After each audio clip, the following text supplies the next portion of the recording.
Good morning, everyone. Thank you for your patience. We had a small technical difficulty, but we're now ready to start.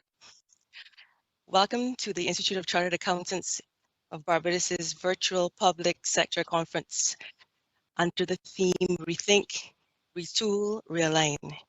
My name is Lisa Denny Brathwaite. I am the Assistant Director of ICAB, and I will be hosting, working behind in the background for this virtual conference. We will now play the national anthem of Barbados.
Before we get started, I would like to go over a few items so you know how to participate in this morning's conference. You will have the opportunity to submit questions to each presenter by either typing your questions into the chat box of the control panel, or you may raise your hand to be unmuted for verbal questions. Please note that you may send your questions at any time during the presentation. We will collect the questions and address them during the question and answer session. If you have any technical challenges, you may type your challenge query in the chat or email me at admin@icab.bb, admin@icab.bb, or WhatsApp me at 231-7658. Please note that today's conference will be recorded. I would now like to introduce the Master of Ceremonies for today's conference, Mrs. Deanna Ford Walnut, Chair of ICAB's Public Sector Committee. Good morning, everyone, and thank you, Lisa. And welcome to ICAB's Public Sector Conference, entitled Rethink, Retool, Realign. This is the third Public Sector Conference hosted by ICAB's Public Sector Committee and its second virtual conference. Today's conference promises to be very informative, and we have some very interesting topics listed for discussion. We will therefore encourage you to participate fully in the question and answer sessions after each presentation. Without further ado, I will invite the immediate past president of ICAB, Ms. Lydia McCollin, to say a few words of welcome. Ms. McCollin? Thank you, Deanna. Minister in the Ministry of Finance and Economic Affairs, Honorable Ryan Strawn, MP. Comptroller General, Mr. Andrew Brathwaite. Permanent Secretary, Ministry of Finance, Ms. Nancy Headley.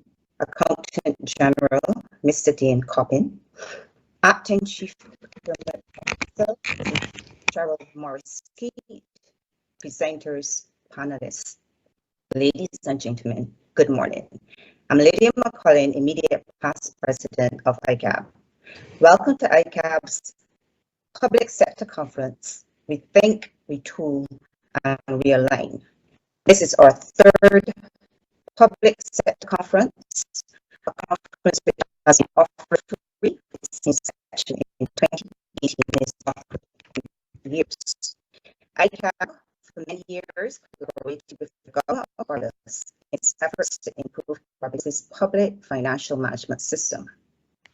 While there have been several successes and milestones reached from that collaboration, Barbados is on a continuous PFM reform journey with more work to be done, hence the need to constantly rethink, retool, and realign. For the past 10 years, through conferences such as this, as well as focused continuing education offered specifically to public sector accountants, we have addressed topics such as internal controls and internal auditing, prevention of corruption, enhancing accountability and the role of the Auditor General, and pensions reform. This we have done with international partnerships and leveraging our relationships with the International Federation of Accountants, IFAB, International Public Sector Accounting Standards, IPSAS Board, CPA Canada, and the Chartered Institute of Public Finance and Accounting, CIPFA. I must add that ICAB, in partnership with the Ministry of Finance and the Learning and Development Directorate, has planned training such as preparation of financial statements and preparing bank and other reconciliations to be delivered very soon. Today at this third public sector conference, our topics will cover the Public Procurement Act, Consolidation of Financial Statements, Commitment for Results, and we will also have a robust discussion on what happens or should happen after an Auditor's General report.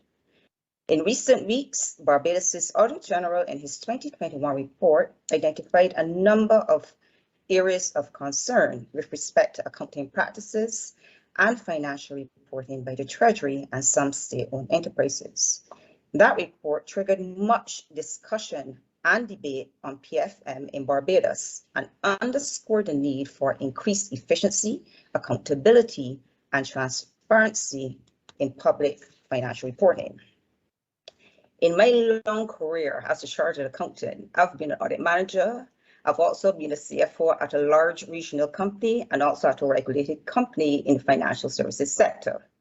Permit me, therefore, to offer my private sector perspective on how we respond to an auditor's management letter. In the private sector, when a company is audited by an external auditor and issued with a management letter, which is really the equivalent of the Auditor General's report, management must respond within a specified period to the issues raised, stating why it occurred, how it will be corrected, and when that correction would be implemented.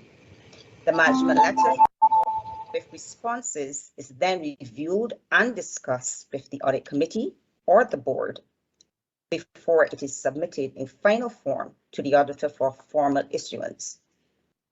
These issues are then monitored on an audit tracker at each audit committee meeting and board meeting, and management is held accountable for issues not resolved within the agreed timelines.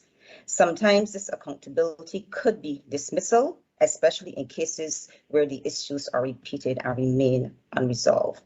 I urge the government of Barbados to take this same rigorous approach with SOEs and the Treasury to ensure that the Auditor General's points are addressed and corrected before the next audit cycle. It is my view that the heightened interest in PFM by citizens of Barbados must be applauded and encouraged, as this will ensure accountability. As a public accountancy organization, ICAB must always act in the public interest.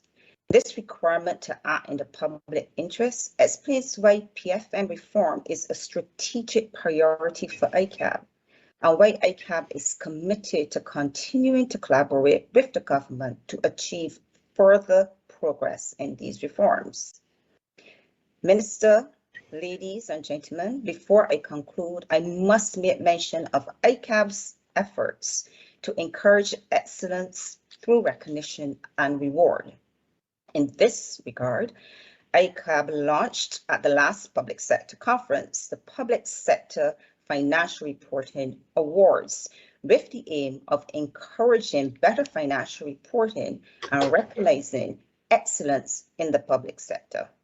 The awards are based on the requirements of the PFM Act and will measure SOE's achievements with respect to the standards and timelines set out in the Act.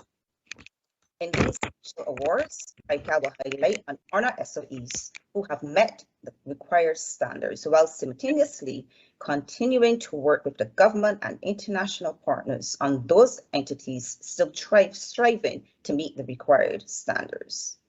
Ladies and gentlemen, thank you for taking the time today to participate in today's conference, and I wish you a productive conference. Thank you. Thank you, Lydia, for your warm words of welcome. Your welcome remarks, in my view, have set the tone this morning to ensure that this conference is focused and should be a success. This is a job well done, Lydia. Thank you. Ladies and gentlemen, colleagues, we are pleased to have with us this morning the Honourable Ryan Strong, MP, to deliver the opening address. The Honourable Ryan Strong, MP, is the current Member of Parliament for the constituency of Christchurch East Central, a Barbadian economist, politician, and a current member of cabinet minister. He is one of the key architects of the Barbados Economic Recovery and Transformation Program implemented 3 years ago, which has turned economic calamity into economic opportunity for Barbados. As the Minister responsible for Finance and Economic Affairs, he has brought about a significant improvement in the management of the public finances to achieve all the targets set under the BERT program, which has resulted in the boosting of confidence amongst consumers, businesses, and investors in Barbados. He successfully executed the country's comprehensive restructuring of both domestic and external commercial debt, which was strangling Barbados and curtailing the nation's development. In addition, he has been responsible for the turnaround of the Customs and Excise Department with the implementation of Asset of the World, which has eliminated the use of paper to clear goods at points of entry. Professionally, Minister Strong has served as Central Bank of Barbados economist, as the President of the Barbados Economic Society, as the Chair of the Trade and Economic Policy Committee of the Barbados Chamber of Commerce and Industry. Personally, Minister Strong has a very strong passion for music, having served for several years as the Director of the Waterford Music and Cultural Society, a non-profit organization committed to the development of music and its practice amongst the youth in Barbados. Join with me as we welcome Mr. Strong to give his opening remarks. Mr. Strong.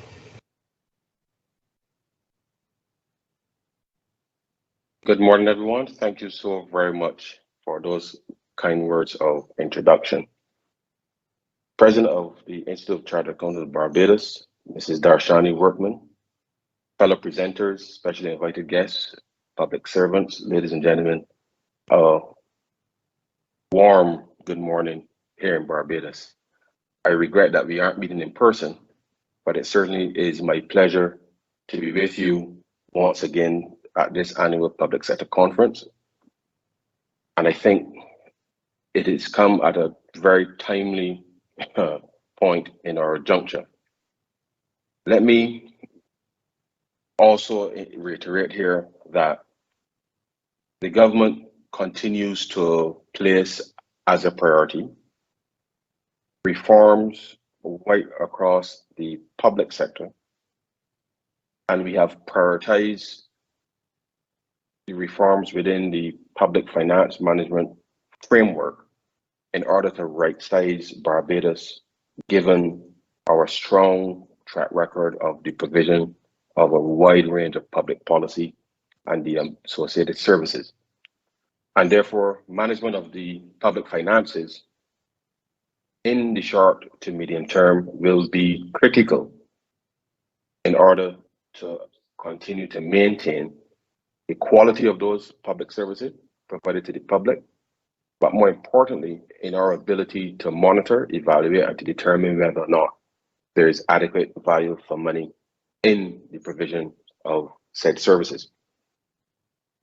4 years ago, we implemented the Barbados Economic Recovery and Transformation Program, which was wide-ranging in relation to addressing the state of the economy at the time.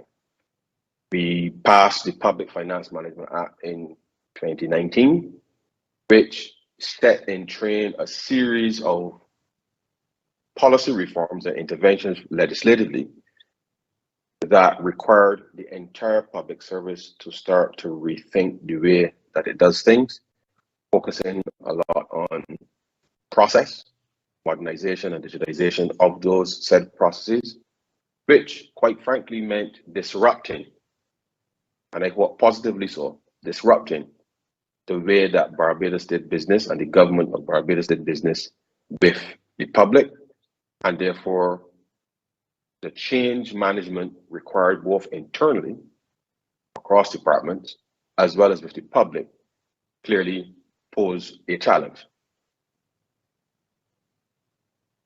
We had started to implement said policies and had achieved the targets that we had set out from a macro perspective, and had every intention of forging ahead with respect to the completion of the reforms within the state-owned enterprise sector. Clearly, COVID-19 forced the government, to focus squarely on responding to the social protection needs that was absolutely required to respond to the significant economic fallout caused by the COVID-19 pandemic. Now, as part of those initial reforms as it relates to state-owned enterprises, we held a certain view as to which state-owned enterprises pose fiscal risks to the government. We recognize that the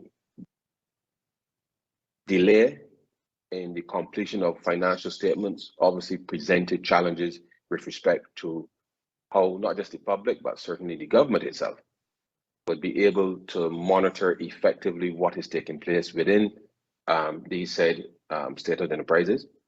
And we immediately instituted a framework whereby every month all state-owned enterprises were required to submit to the Ministry of Finance their management accounts, clearly unaudited, in order for us to be able to stay on top as best we can, given our assessment of what pose as fiscal risk to the government.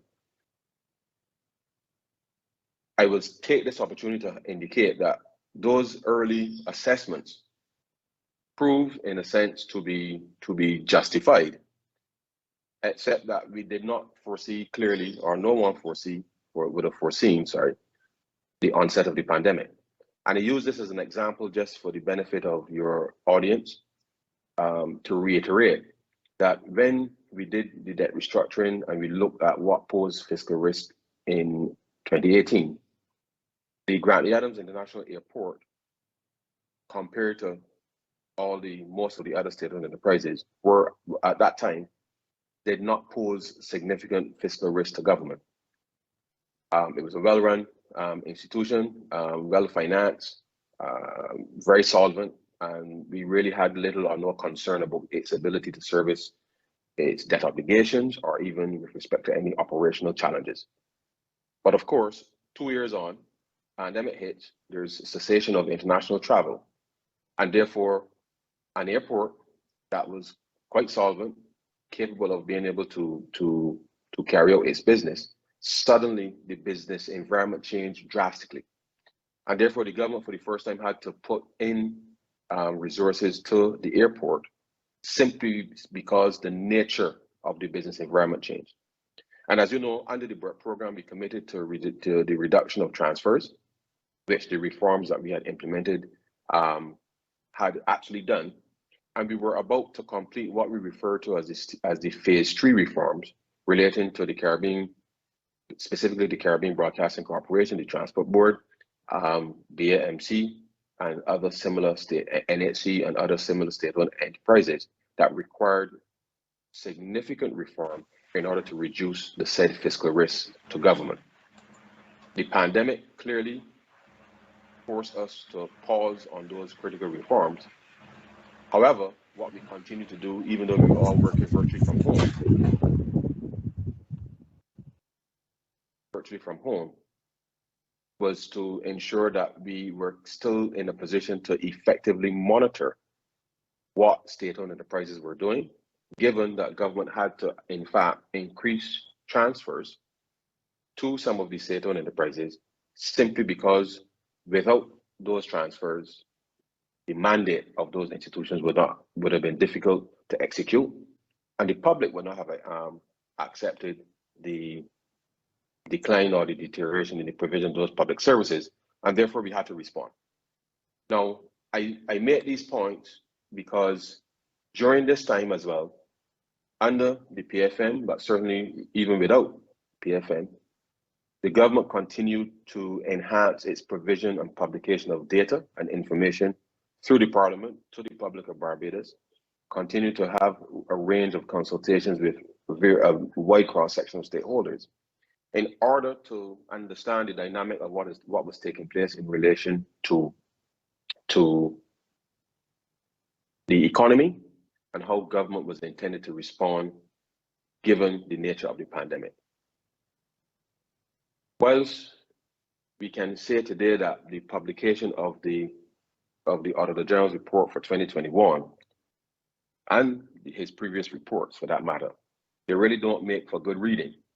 And I'm the first to tell all the accountants within government that the responsibility, whilst it rests with the minister to be able to ensure that the right systems are in place and that the appropriate resources are made available to be able to achieve fiscal sustainability, but also enhance transparency and accountability.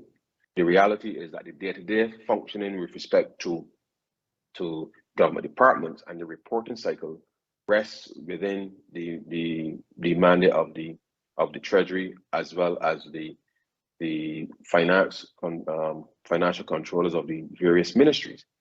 And therefore we have sought to enhance that reporting cycle to be much more aggressive with respect to identification of issues and to be able to then follow up as required to ensure that the Treasury is in a position, just like state-owned enterprises, to report to government on a monthly basis as to the nature and the state of what is taking place within central government itself.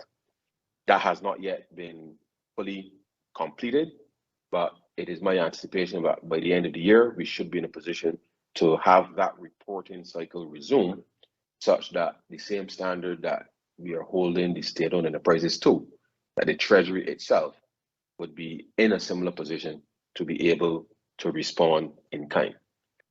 Why is this important?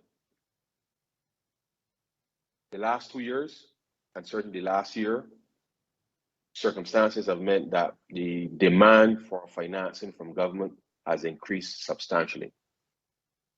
We had the ashfall event in April of last year. We had the freak storm. We had the passage of Hurricane Elsa in July of 2021. We had the summer surge of Delta cases during the summer period, as well as the recapitalization of the NAS, which we undertook to respond in August of 2021. And therefore, the impact of all of that has increased substantially the financing requirement of government. And we have published all of this information, certainly within the context of Parliament and certainly with the public. And therefore, what is critical now is to ensure then that the reporting officially from the Treasury on an ongoing basis is done in such a manner that is consistent with, obviously, the standards achieved for public sector accounting. However, I must say to all of you, as you know, the government every year during its budget publishes a financial statement to Parliament as part of the documentation required to pass the budget in Parliament. And therefore, whilst that is a statutory requirement in order for the government to function, we are indeed addressing some issues internally to the Treasury to ensure that those ongoing reporting functions can be met such that future reports in relation to the Auditor General would not be highlighting these issues, but will be focused more, in my view, in terms of whether or not the departments and the agencies operating in the government are delivering consistent with the mandate that they've been given. During this period as well, we've also passed the Public Procurement Act, which incidentally is being rolled out during the last quarter of 2022. And we believe that this will be a critical intervention with respect to providing greater transparency within the context of the management of public procurement. And this will be for both central government as well as state-owned enterprises. Now, this is not to say that the current procurement processes, that there's anything inherently bad about them. What this is intended to do is to ensure that all available opportunities are published online, and in the same way that they are published in the newspapers today, which quite frankly, most people don't read newspapers these days, but they are published in newspapers and on various, and the government information service website. We want to ensure that registered suppliers, all persons who are interested in supplying goods and services to government, will register on the portal and will receive, at their choosing, whatever opportunities are available within government, in order to ensure then that the procurement process is better streamlined, much more efficient for agencies to execute, and therefore affording an opportunity for us to not just lower the costs with respect to how we procure, but certainly enhance the management process in relation to our public procurement. It is instructive that whilst some of the issues in relation to execution of projects, as the Auditor General certainly has highlighted, the government also, within the context of not just focusing on the procurement side, but ensuring that we have the appropriate skill sets within government such that proper project management and implementation can ensue. Part of the reason that we've seen a delay in the execution of critical projects really has been that there's a shortage of specific skills existing within government and the relevant expertise, I should say, within government to deliver some of these projects. We've sought to remedy that by buying in specific services to be able to accelerate that. But we have to build capacity, and we have to build capacity within government in order to ensure that we can actually deliver on what is required of government to deliver. But the world is becoming more complicated.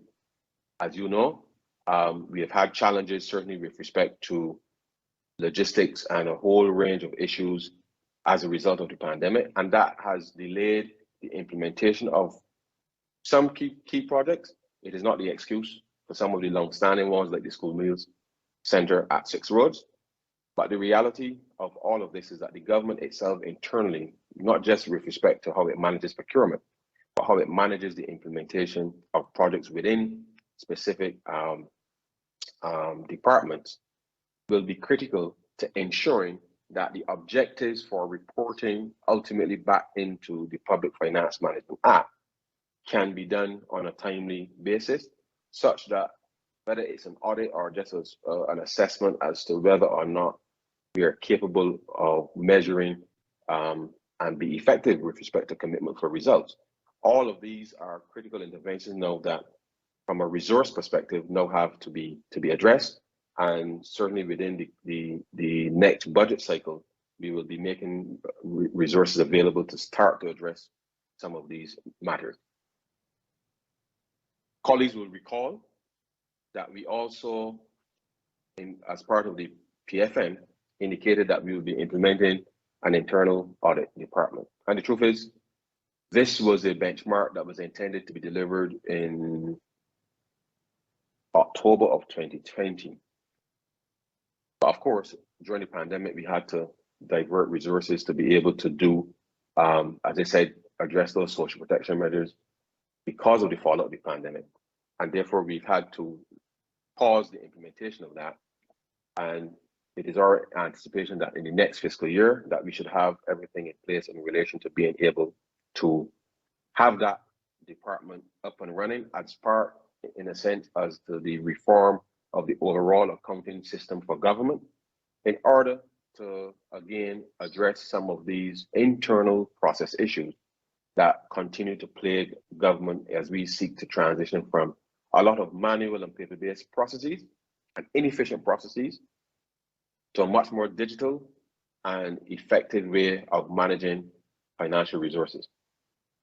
The reality is this though, as we have seen with the audits of financial statements from both the Auditor General himself, as well as from private sector agencies, there seems to be, and I'm not the accountant here, I'm not the auditor here, there seems to be a shortage of auditors. There seems to be. And therefore we will work with the private sector to determine what is the best approach to be able to man and resource the internal audit department, because we believe that unless we find a way such that we can leverage the expertise that does exist within the private sector, be able to train up people over the course of the next 2 to 3 years to become, to build that capacity within the department and across government. We have to do that, and therefore I'm making a public call now, and I've asked the Controller General to start those discussions, but I'm making a public call that we have to find a way for the private sector to help the government, one, resource the internal audit department, and it's just for 3 years initially, to help us build the capacity within government in order to shake down, as I would put it, these long-standing issues in relation to accountability and to lift the standard with respect to how the government itself conducts its business. And I'm making that call not because of anything in relation to what the public or anything coming out of the Auditor General's report. I'm making that call simply because in every area across government, we have seen a picture where we need to build capacity. And we need to build that capacity by having strong relations with the practitioners. I'm happy that we've been able to engage with ICAB, and specifically, I know the Institute of Internal Auditors will play a role in this going forward. But our reality is that in revamping the accounting system, it is not just about whether or not you have the financials on time, and that is important, but the internal management of the resources and the timely implementation of projects all impact the cost of government, the cost of capital and government's ability to deliver on its mandate. And therefore, whilst this is really not a sexy area for a lot of people to have attention, to pay attention to, it is really the nuts and bolts of how government will be able to, one, ensure that we can provide an environment that is conducive for conducting business within the private sector. But from our cash management perspective, from our monitoring and evaluation perspective, from determining whether or not SOEs or departments are actually achieving their mandate, and as we seek to bring in the commitment for results framework, it is going to be absolutely important that the collaboration between the government of Barbados, through the Ministry of Finance, Treasury, ICAB, and the Institute of Internal Auditors, that we find the appropriate framework to be able to resource the department in order that over the next 3 years that we have a clear flight plan with respect to eliminating the challenges that we've seen in government over the past, 20 years, and commit to being able to bring this to complete resolution. We continue to meet with the Auditor General's office to continue on ongoing dialogue, because it is important that you recognize that as an independent office of Parliament, that the office's role by design has to be independent of the Ministry of Finance and Government. However, we have indicated that whilst we want to ensure that all persons, and I note the comments from your immediate past president in relation to sanctions relating to non-compliance. And therefore, as we reform the entire accounting service of government within a wider view in relation to what happens in the public service, I support that. However, as you know, there are rules, and therefore the review of those rules and holding people to account will be a feature as we move forward under the new Barbados Economic Recovery and Transformation Program, because the PFM already outlines to some degree what the specific roles of those who are charged with financial responsibility of specific institutions. And therefore, as we reconstitute the accounting service, then it is that internal dynamic of holding each other to account, agency by agency, department by department, ministry by ministry, and ultimately Treasury and Ministry of Finance, that the enforcement with respect to the commitment to standards, the commitment for results, and being able to openly engage with the public on what and how things are being done within specific departments. We are committed to so doing, because as we have been iteratively introducing through the reporting, particularly in mid-year review to Parliament under the PFM, you will note that you will start to see more and more reporting coming from state-owned enterprises specifically as part of the PFM in relation to their annual plans. You will see state-owned enterprises holding public meetings in relation of the board in relation to the public. You will see more of that coming into being now that the pandemic has settled down. It was supposed to happen in 2020, but we will start to see that happening more and more in person as we move forward. And therefore, it is important that on this journey, whilst there's always the temptation to focus on what has not been done, I want to assure colleagues and the public here that the government has made substantive progress in relation to addressing a number of these issues. And I regret that the pandemic came along and caused a delay in some of the implementation of some of the measures that were intended. But let us not pretend as if the pandemic didn't happen. And whilst the pandemic is not an excuse, and I admit that openly, it's not an excuse for some of the things that have been written in these reports. Our reality is we still have to deal with a circumstance where the government itself, as well as the private sector, have had significant disruption to their processes. I believe that we've been able to make some progress in improving some of our internal processes and procedures because of the pandemic, and we would want to accelerate and implement those even further. But it is important that we claim the progress that we have made, and certainly we've seen quite a bit with respect to a number of state-owned enterprises. There are a few that are still lagging behind, and in this new iteration of the Barbados Economic Recovery and Transformation, we will be addressing urgently those that were delayed because of the onset of the pandemic.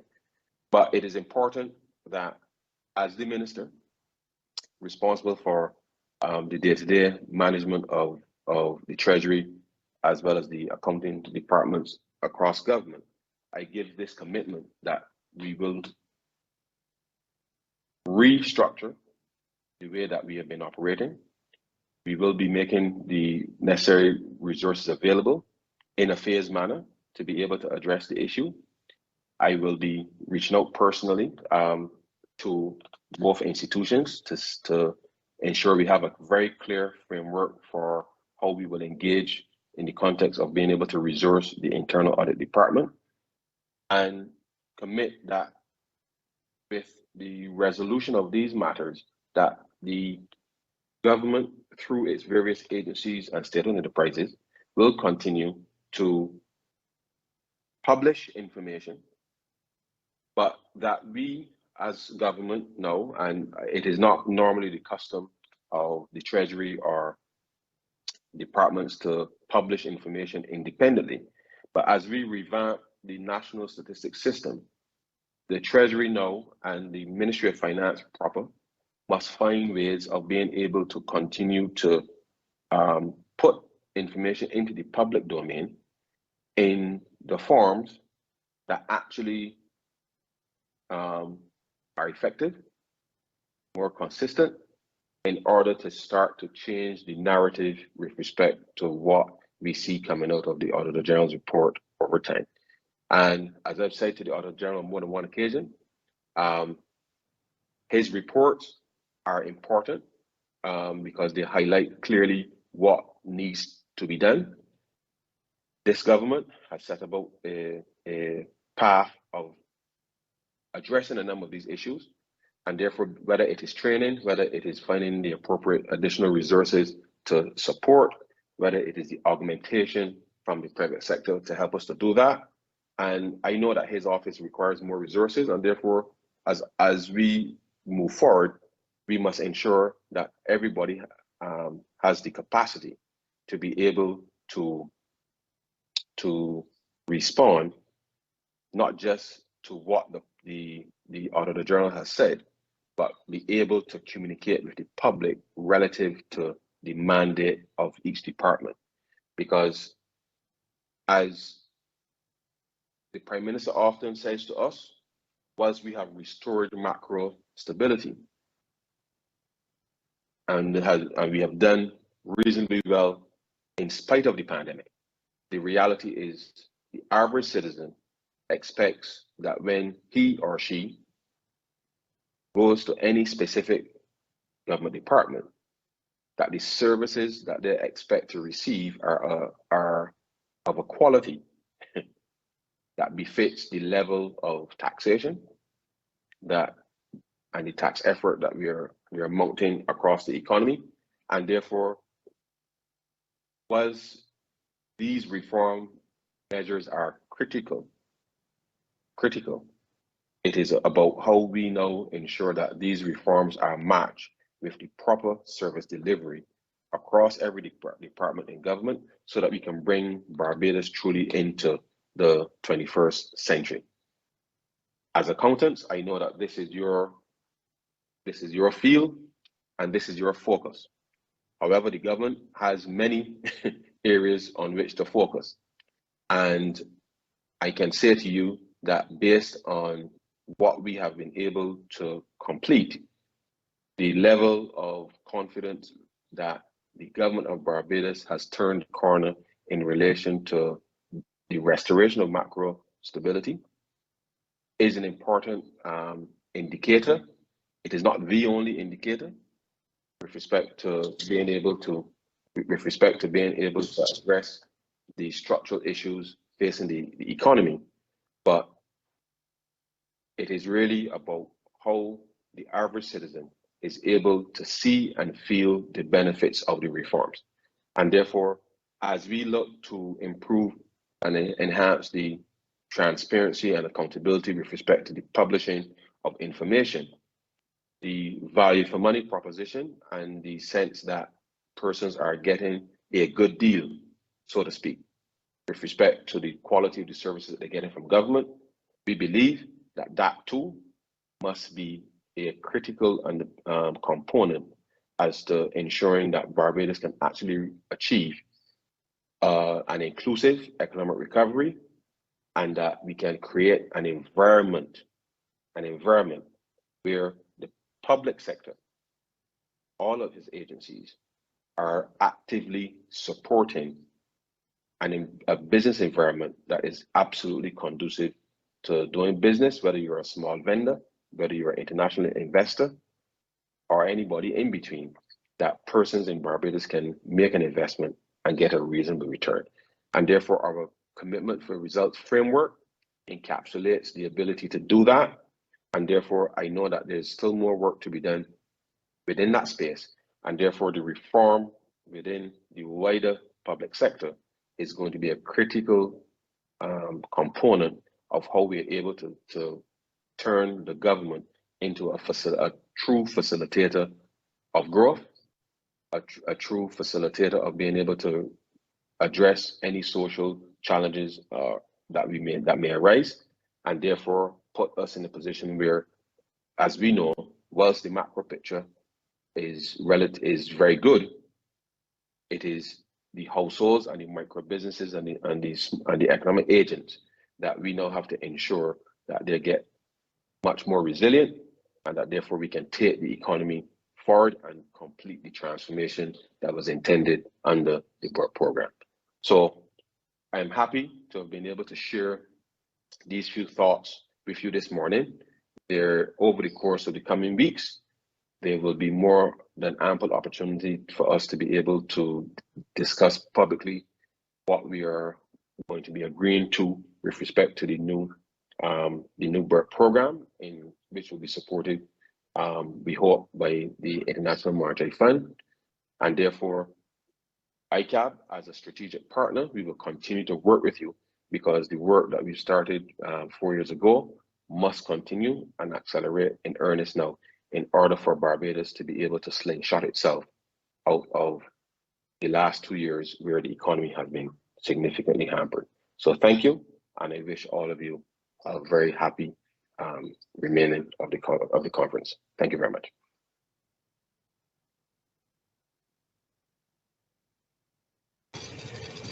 Thank you, Minister Strong, for your opening remarks and the insights that you shared in terms of the urgent need for performance reforms in the public sector. We are grateful for the effort and the time you took to share your thoughts with us on this need and the reasons why financial management reforms across government is urgently required. Please note that ICAB has heard your call, and we are committed to working with government in terms of assisting in any way to move this reform process forward. Thank you again, Mr. Strong, for your insightful remarks, and I would extend at this time an invitation to you to stay on for the rest of the conference.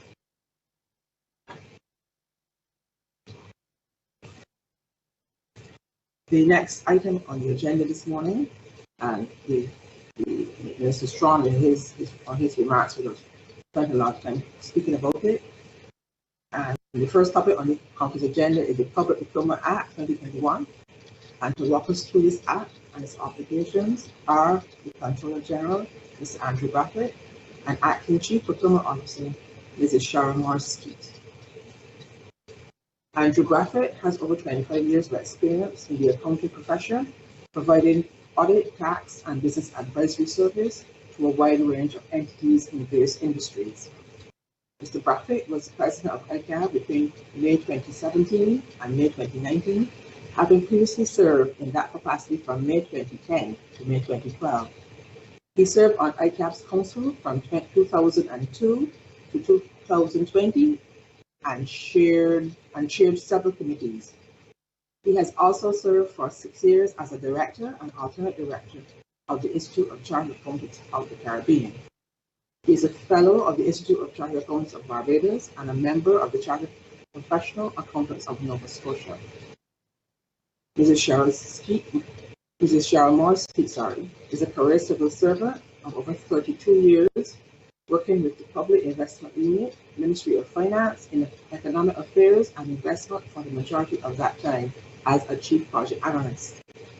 In 2010, she was seconded to the Caribbean Constituent Office, Inter-American Development Bank, IDB, Washington, D.C., as a Senior Counselor from 2010 to 2016, and from 2016 to 2018 as an alternate Executive Director, spending a total of 8 years with the IDB.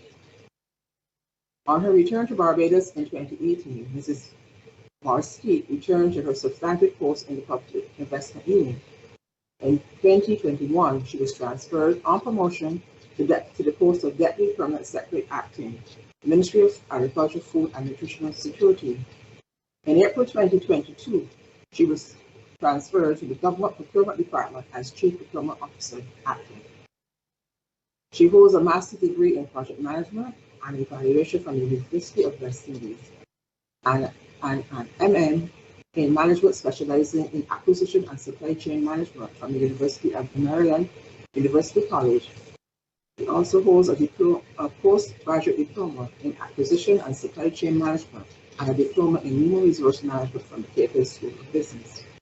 I will now hand the session over to Mr. Brathwaite and Mrs. Cheryl Morris-Skeet to take you through the Public Procurement Act 2021. Thank you very much for that introduction. Good morning, everybody. Let me start by apologizing for, on behalf of Mr. Cox, who was unable to attend today and do this presentation as had been anticipated. Martin Cox, some of you, I'm sure, know him very well. He has been working with us as a consultant with respect to the implementation of this Act. So he's very familiar with the provisions of the Act. He's also very experienced in the public sector, having served most recently as Permanent Secretary in the Ministry of Finance and Director of Finance. So unfortunately, he was unable to do this presentation today. As Comptroller General, I do have some responsibility for procurement, especially with respect to the implementation and continued proper functioning of this Act. And I have with me, as you heard, the Chief Procurement Officer. She's really the technical person with respect to procurement. And as you will see, she has a lot of key functions under the Act. So this is an outline of what we propose to cover this morning. The Act itself is very extensive. It has a lot of sections. There are a lot of requirements in there. So you will definitely need to familiarize yourself with the Act, get a copy of it, go through it. For those of you who will be involved in public procurement, you will need to have the Act next to you as a point of reference. So we're just going to do a quick overview and give you an idea of the key elements of the Act and what are the key things that are going to be different with respect to public procurement going forward. You can, as we go through, you can type your questions in the chat so that Cheryl and I can respond to them. Cheryl is only going to be with us for a short while as she has another appointment, so you can get your questions in early. She will respond especially to the technical procurement questions. So here are some of the key dates that you need to keep in mind. The Act itself was passed in Parliament last December. The Act, the proclamation, the passing of the Act is really the culmination of a process that has lasted more than 10 years. So we're quite happy now to be at a point where the Act was passed and is soon to be proclaimed. This journey started as an IDB project on modernizing the procurement system in Barbados.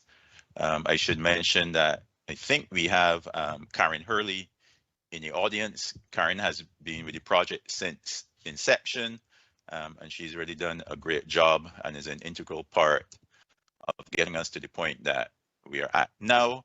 And she will be one of your key contacts going forward as we roll out the Act and get it implemented. So thanks, Karen, for your assistance. We've already had the sensitization session for permanent secretaries and officers of related grade, CEOs of the state-owned enterprises.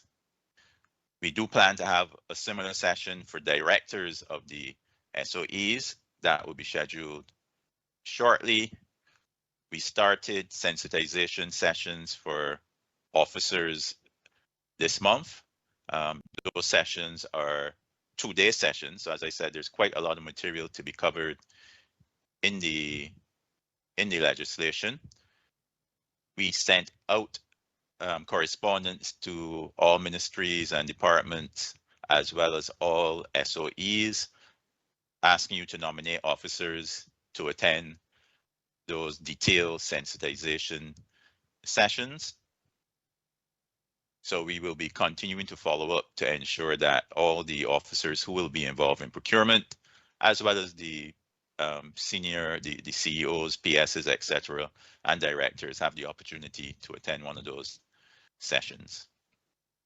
We are also rolling out an e-procurement system, Bonfire. So the training for that is going to be scheduled very shortly. You heard the minister say that we are looking to completely roll out within the last few months of this year. So we will shortly be scheduling those sessions. And there's a slide on Bonfire where we'll explain to you a bit more about the features and what it is intended to do. The date of proclamation of the Act has not yet been determined.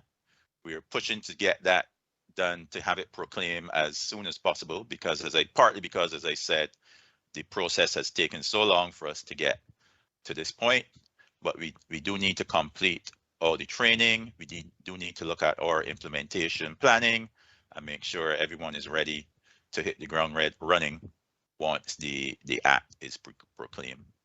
As noted on the slide, the Act will repeal the Financial Management Act supplies rules and all of the sections of the financial rules that relate to procurement.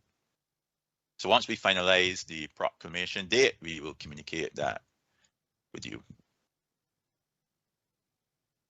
So Shara, you can jump in at the end of each slide if there's anything you want to add.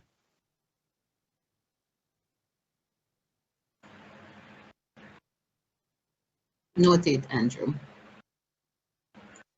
So what is the purpose of this Act? The Minister spoke about it briefly, but generally the Act is to regulate public procurement, but in particular to promote integrity. And these are key words that you should keep in mind as we are going through the presentation and as you are administering the Act and dealing with the Act: integrity, fairness, transparency, value for money, efficiency in public procurement. So these are all things that the Act is intended to address, which at one time or other in the past may have come up as concerns, whether from vendors dealing with the government procurement, the officers in government or in SOEs, or even the general public.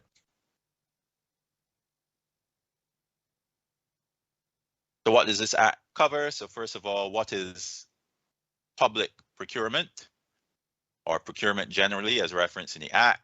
This is the acquisition of goods, works, or services by a procuring entity.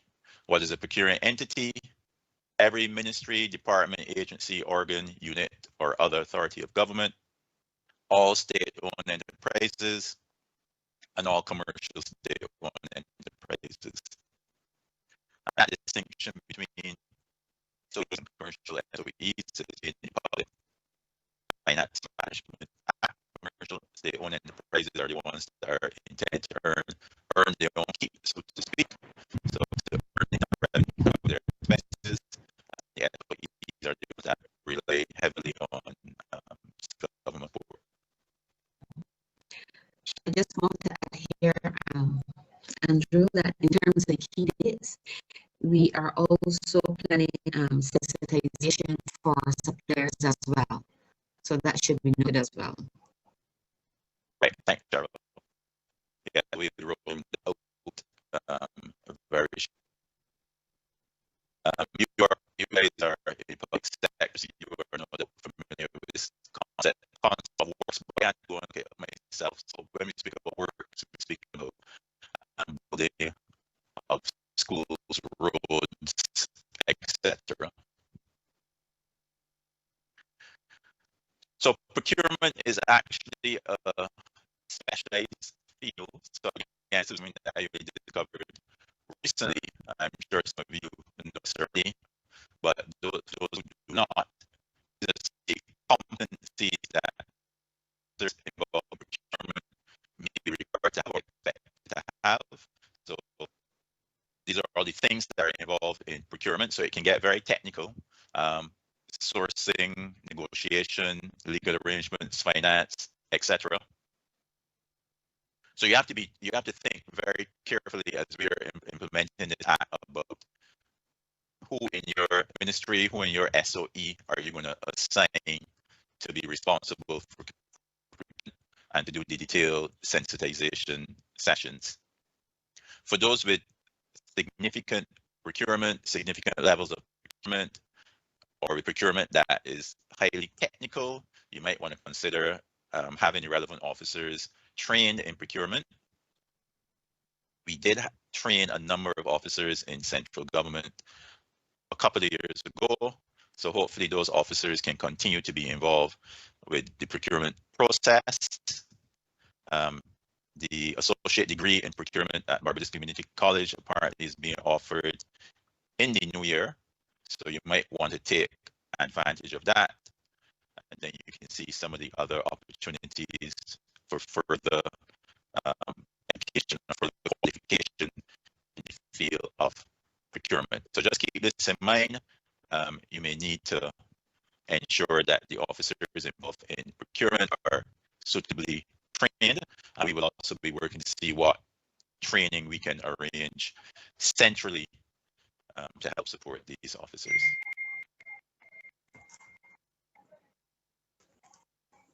So those of you in central government would be aware of the current procurement thresholds under the existing rules, the financial management rules, etc.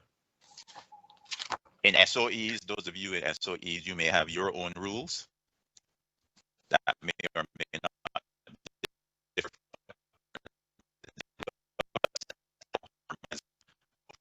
from government. You're in SOEs, you need to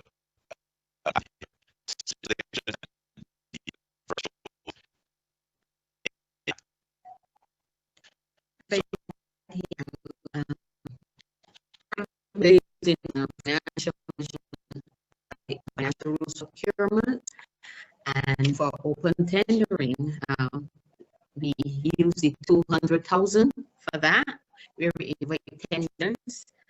Under that, ministries do requests for quotations.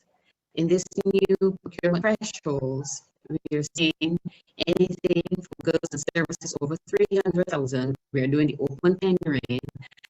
This means that ministries, departments, SOEs, they have to go through the government department for this one and the one for works as well. So this is a change. All right, so you can see the thresholds here. There's detailed guidance in the legislation with respect to if you're issuing a request for quotations, if you're doing open tendering. There are very detailed rules that you need to be familiar with. The legislation also provides for restricted tendering and single source tendering. And again, there are very detailed rules that you need to read and get comfortable with. Restricted tendering is where there's a relatively small number of suppliers or where you need the goods urgently, and open tendering would be impractical. Single source tendering is the old rule 239 that those in central government would be familiar with, where cabinet could in circumstances basically select a vendor without tendering. But under the new legislation, that regime will be replaced. There are tighter requirements as to when you can do single source tendering, and whether you're doing restricted tendering or proposing to do restricted tendering or single source tendering, you need to apply to the CPO for permission where the contract is less than 50,000.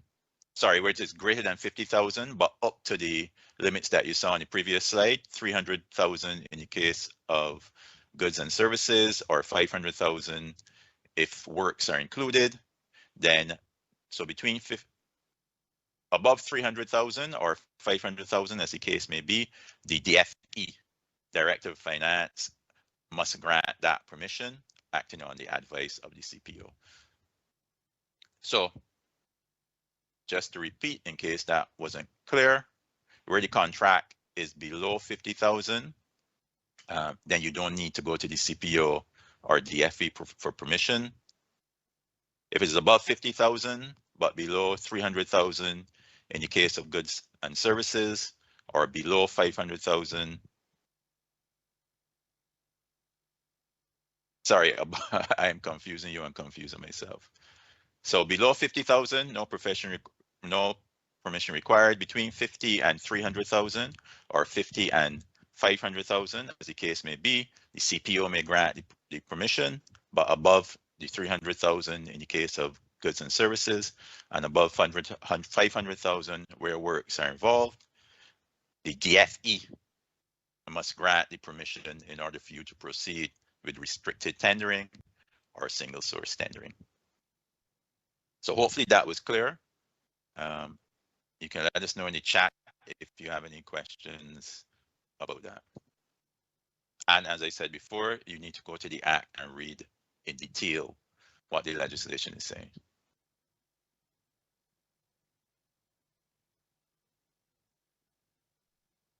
Now, currently in central government, we do have a process where tendering is required, then the process is supervised by various tenders committee.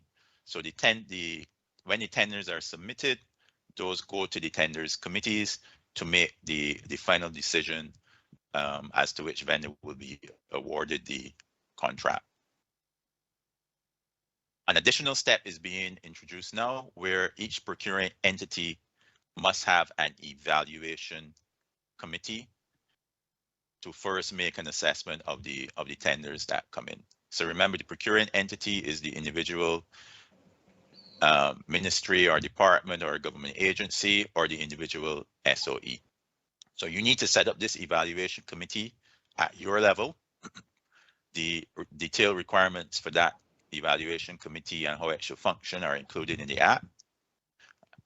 But then we still have the committees in central government. So once the procuring entity makes a decision, that recommendation is sent to the tenders committees. They may accept that recommendation or they may vary the recommendation with reasons. Sorry, Cheryl, go ahead. Yes, and I just want to add in terms of the General Tenders Committee, under the new Act now, we have two SOEs that would be on that committee, that is BADC and BNOCL. And on the Special Tenders Committee, these are projects for the Special Tenders Committee. It's projects funded by the international financing institutions for the Special Tenders Committee. The General Tenders Committee basically is projects or works or services funded by the ministry's budget. Just want to make that clarification.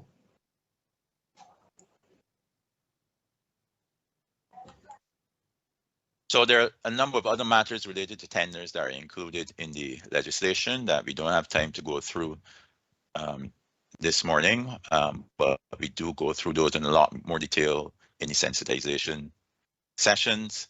So there's detailed guidance on invitations to tender, evaluating the publishing evaluation criteria and procedures, determination of the successful tender, right to challenge decisions, provision of securities for tenders, opening of tenders, notification to suppliers, and execution of the procurement contract, among other things. So these are all areas that if you're involved in procurement that involves tendering, then you need to get familiar with all of these provisions in the legislation.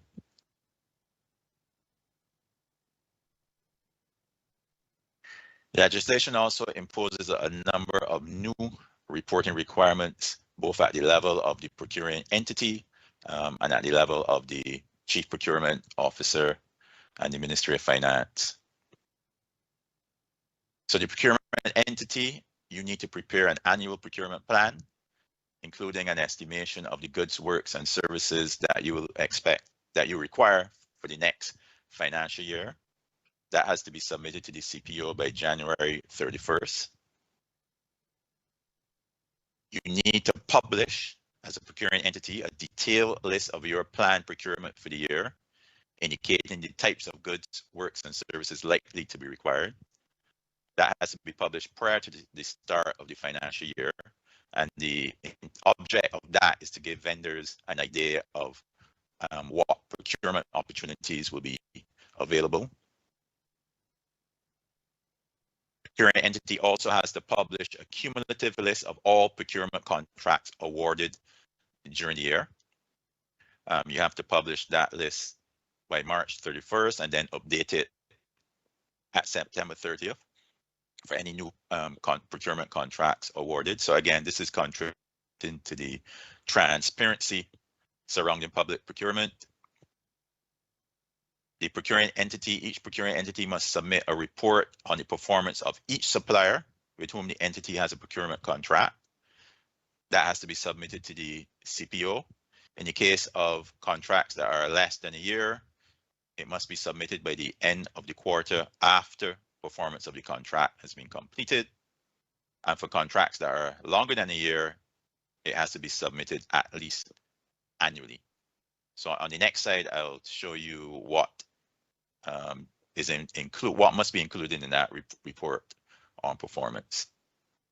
And then finally, the CPO is required to prepare a report on the operation and the performance of the public procurement system for the year, and that has to be laid in Parliament within 4 months of the year end. So the Act gives detailed guidance on all of these items. So we can just refer to the Act and make sure that we are in compliance. That supplier performance report, which the procuring entities must submit for each supplier. The slide shows you some of the detail that has to be included in that. So the final price paid, an explanation of any differences between the final price and the original contract price, information generally on the performance of the supplier. So did the actual performance comply with the statement of requirements, which is one of the things that you would publish when you're inviting the tenders. That report has to include any concerns in relation to the quality, time taken for the completion of performance under the contract as compared to what the procurement entity required and what the supplier had initially promised, and any other information as the Chief Procurement Officer requires. So as procuring entities, you're going to have to prepare yourselves to provide all of these reports, compile all the required information, and the Chief Procurement Officer will issue guidance in advance as to what her expectations are for all of these reporting responsibilities. When we come on to the bonfire slide, you will see that bonfire is going to facilitate a lot of this. So it's important that you identify the officer or officers that you would like train in bonfire and have them attend the training.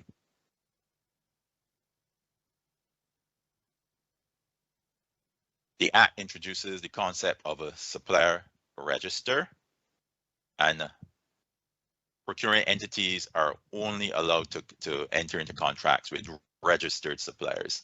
So suppliers who want to provide goods, services, works to a procuring entity must register with the Chief Procurement Officer, who has the responsibility for maintaining that supplier register. So they have to apply to be registered. The Act sets out the process, time limits for the CPO to respond, etc. That initial registration is valid for 3 years and may be renewed for additional 3-year periods. Some of the information that is included in that register: name, address, other contact information of the supplier, taxpayer identification number, national insurance number of the supplier where relevant, bank account information of the supplier, unique registration number which has to be assigned, etc. So the Act sets out in detail what needs to be included in that register, which means the suppliers need to submit all of that registration. And again, the intention is to facilitate that through bonfire, the procurement system. Mm-hmm. Yes. And if I may add here, Andrew, we are in the process of having dialogue with the Barbados Chamber of Commerce, the private sector association, so that we can meet and discuss those suppliers in order to get them registered, because this would be absolutely necessary, as you say, when we come to the bonfire. the e-procurement system. Now, what might cause the CPO to refuse to register a supplier or to remove a supplier from the register? The Act includes the usual legal requirements, such as the supplier must have the legal capacity to enter into a procurement contract. The supplier cannot be insolvent, in receivership, bankrupt, or being wound up. Not the subject of certain legal procedures referred to, well, in relation to bankruptcy or being wound up, etc. You can also be removed from the register or rendered ineligible to participate in public procurement, where during the previous 5 years, you knowingly or recklessly provided false information to a procuring entity or in connection with procurement. You engage in misconduct in relation to procurement proceedings or procurement contract, including corrupt practices, fraudulent practices, collusive practices, etc. Or you did not perform substantially your contractual obligations under a procurement contract where the non-performance was due to the supplier's factors within the control of the supplier. So again, so suppliers need to be familiar with these requirements. Procuring entities need to be familiar, because some of the vendors that you would like to do business with may be disqualified and may be removed from the registration, from the supplier register. There are provisions, though, for the supplier to appeal any such decision of the Chief Procurement Officer or others involved in this process. The supplier may appeal to the Public Procurement Tribunal. The tribunal will also deal with other matters relating to determination of the successful supplier in the case of tenders, etc. So the procurement is going to deal with concerns that suppliers may have arising out of the awarding of contracts or the registration, including inclusion in the suppliers register, etc. So this slide speaks to the constitution of the Public Procurement Tribunal. So it will include 5 persons of high integrity appointed by the Minister of Finance. It is important to note that the tribunal will receive evidence in public unless there are confidentiality concerns, and the decisions of the tribunal are also going to be publicly available.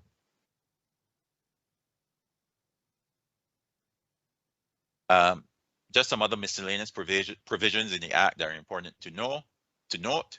Where the value of a contract exceeds 5% of the operational budget of an SOE or a commercial SOE, then that contract must be approved by the Minister of Finance before it is executed. Or if the contract will result in an increase of more than 1% in recurrent expenditure being added to the operational budget of any procuring entity. So whether an SOE, commercial SOE, or a ministry or department, then that contract requires prior approval of the Minister of Finance before it gets executed. All right, so this is a look at Bonfire. We've already started to train a pilot group on Bonfire. So they're working through the setup in Bonfire and all the requirements. Basically, Bonfire is going to allow you to publish all the details of the tenders that you are inviting as a procurement entity, all your procurement opportunities that will be put out to tender. You will put those out to tender on Bonfire, which will provide a portal on the web for suppliers to see what procurement opportunities are available, see what the technical requirements are for those procurement opportunities, and submit their tenders for those procurement opportunities. So this dashboard gives you an overall view. So you can come in and see the status of all of your projects for which you've invited tenders. And you can see, then you can drill down and go into the detail of the individual projects. You will note that Bonfire allows you to score the project and evaluate it all within that system. We will be looking at what reports we can get set up in Bonfire so you can satisfy your own informational needs as well as satisfy the reporting requirements of the legislation. So again, this training, we are going to let you know when the training is going to be scheduled on Bonfire. In the meanwhile, you can think about which officers in your ministry, department, or SOE you would like to attend this training. So I don't know if there are any questions coming in the chat. We're almost done, so we can see if there are any questions at the end. Just to highlight some of the obligations of officers engaged in procurement activities. So procurement officers must act impartially to ensure that suppliers have a fair and competitive access to opportunities in public procurement. If you, as an officer involved in procurement, are also involved in supplying to government, then you cannot participate in the procurement process as it relates to your activities or your potential activities. So if you have a conflict of interest as a supplier, you are not permitted to participate in the related procurement activities. You must also disclose to the CPO any information in your possession concerning any act of impropriety or illegality in respect of such activities or any breach of this act.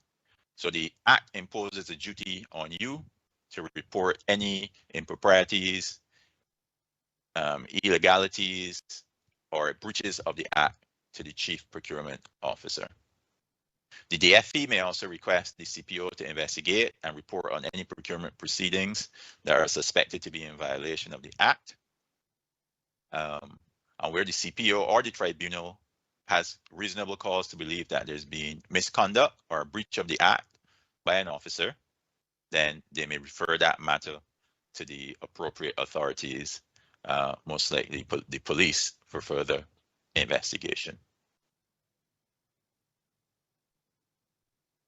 There are lots of other things covered in the Act, which, as I said, we don't have time to go through in detail. We go through those in the individual sensitization sessions. And as I said before, you need to get a copy of the Act and read it and familiarize yourself with all the provisions of the Act.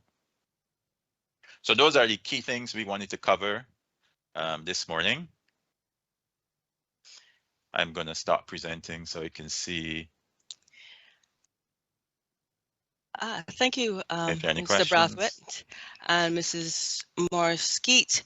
There are no questions. There is a comment, however. To be a critical feature for the Internal Audit Department to report independently of management, aka government and ministries, the structure should be similar to that of the Auditor General. Just to remind participants, you may raise your hands to be unmuted if you want to ask a verbal question, or you may send text questions in the chat and I will read them out for you.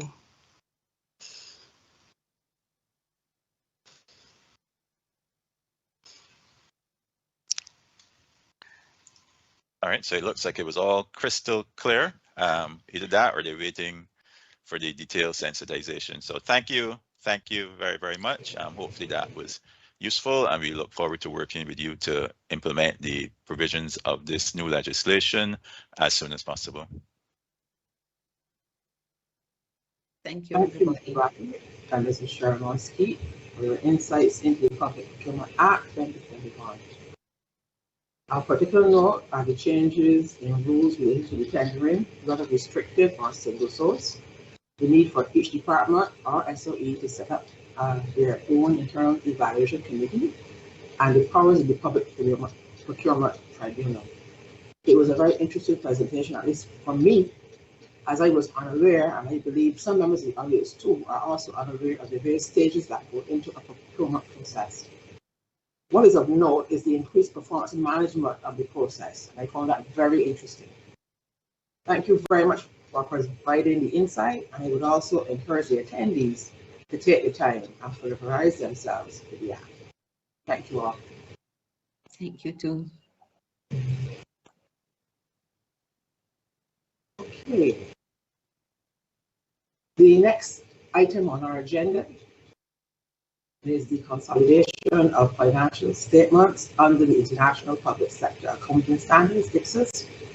And to take you through this particular presentation will be Mrs. Lisa Padmore. Lisa Padmore joined ICAB Council in 2014 and served as Secretary to Council from June 2014 to May 2015. She became the fourth female president of ICAB the following year, serving from June 2015 to May 2017. As ICAB immediate past president, Mrs. Padmore has also assumed an additional role as the alternate director of the Board of Directors of the Institute of Chartered Accountants of the Caribbean. Ms. Padmore is also the vice chair of the Barbados chapter of Canadian CPAs from 2016 to 2018. Mrs. Padmore is currently a member of the IFAC board and a member of ICAB's Public Sector Committee. I will now hand over the conference to Ms. Padmore to deliver on the topic Consolidation of Financial Statements under the International Public Sector Accounting Standards, IPSAS. Ms. Padmore? Thank you, Dina. Good morning, everyone. While most of you know me in my career as being one that is primarily in the private sector, I have also been an audit partner in several state-owned enterprises within the last 10 years. So the essence of IPSAS or consolidations, which is government's national accounting standards, is pretty much the same under IFRS, but nothing beats actual experiences that most of you might have on the subject who work in the public sector. So I encourage you to interject, to correct me, or to provide your own experiences that may allow us all to learn and be more aware of the things that we're going to talk about. My presentation isn't on the IPSAS itself. We will touch on the tenets of consolidations, but I'd like to end the conversation with a discussion on the practical issues actually relating to consolidations and specifically consolidations for Barbados.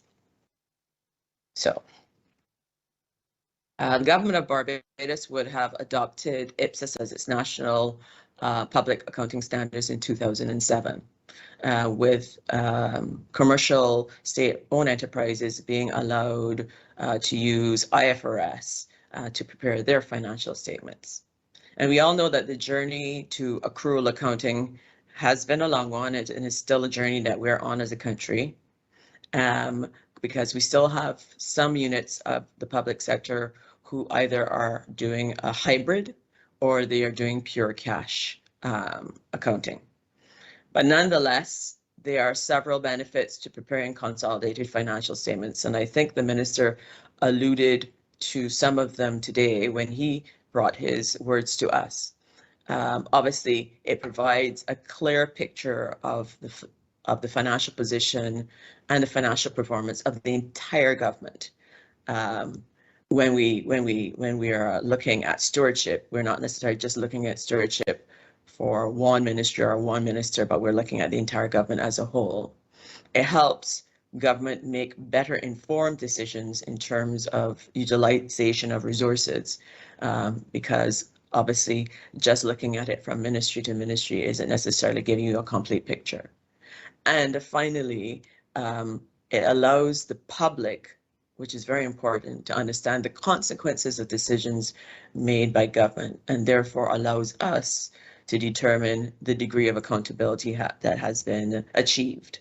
And so therefore, consolidated financial statements is a standard that we should be looking to achieve. And we'll talk about later on the things that need to be done to achieve that.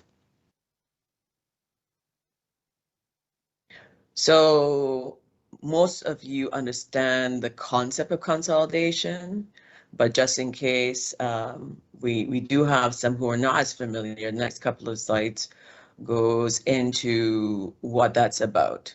So under paragraph 14 or section 14 of IPSAS 35, which is the standard that deals with consolidations, consolidated financial statements are the financial statements of an economic entity in which the assets, liabilities, net assets or equity, revenue, expenses, and cash flows of the controlling entity and its controlled entities are presented as a single economic entity. Consolidation is a method of submission of statistical data on a group of institutional units in such a manner as if they were one subject of accountability. And that particular definition is coming from IMF's Government Finance Statistics Manual, specifically the 2014 version, which I believe is the most up-to-date version. And it is one that is complementary to the definition provided by IPSAS. For those who are not as familiar with the Government Financial Statistic Manual provided by the IMF, it's a framework that can be used for the phased implementation of accrual accounting, while also supporting the needed improvements in the compilation of cash-based fiscal statistics for the public and general government sectors and its subsectors. I'm not as aware of the use of GFS in the Barbados public sector, but when we get to the question and answer section, maybe someone could provide if there is an awareness and a use of the standards or the guidance from that in the public sector in Barbados. So following the definition of consolidation, the first thing that we need to do is to understand the entities that are scoped into a consolidation. And borrowing some of the guidance again from the GFSM, we can examine the different types of entities that could be included under the umbrella called the public sector. So on the left of the diagram, we have what's called the public sector administration, or what we call central government. And these are obviously the units of the public sector administration that are charged with the responsibility of provision of services to the public at large, right? And usually on a non-market basis, activities are funded directly or indirectly through taxation. On the right-hand side are state-owned entities, or what we familiarly call them SOEs. And these are legal entities that are usually set up for the purpose of production of goods or services for the purpose of their sales on the market. All corporations belong either to the category of a state non-financial corporation or a state-owned financial corporation, obviously dependent on their key activities. Apart from the above, the state may act also as the founder or the owner of legal entities, having a different status than corporations, but implementing similar activities as corporations. And these sometimes are referred to as quasi-corporations. So within the scope of the umbrella of public sector, we have different types of entities. And it's important to have a sense of that, because consolidations aren't usually just an entity at the top, which is the controlled entity, and all entities below are directly consolidated up. They usually are a series of sub-consolidations that happen before you do the final consolidation of the ultimate entity. And in that regard, the question becomes, where do units sit within the sub-consolidations before you get to the main consolidation?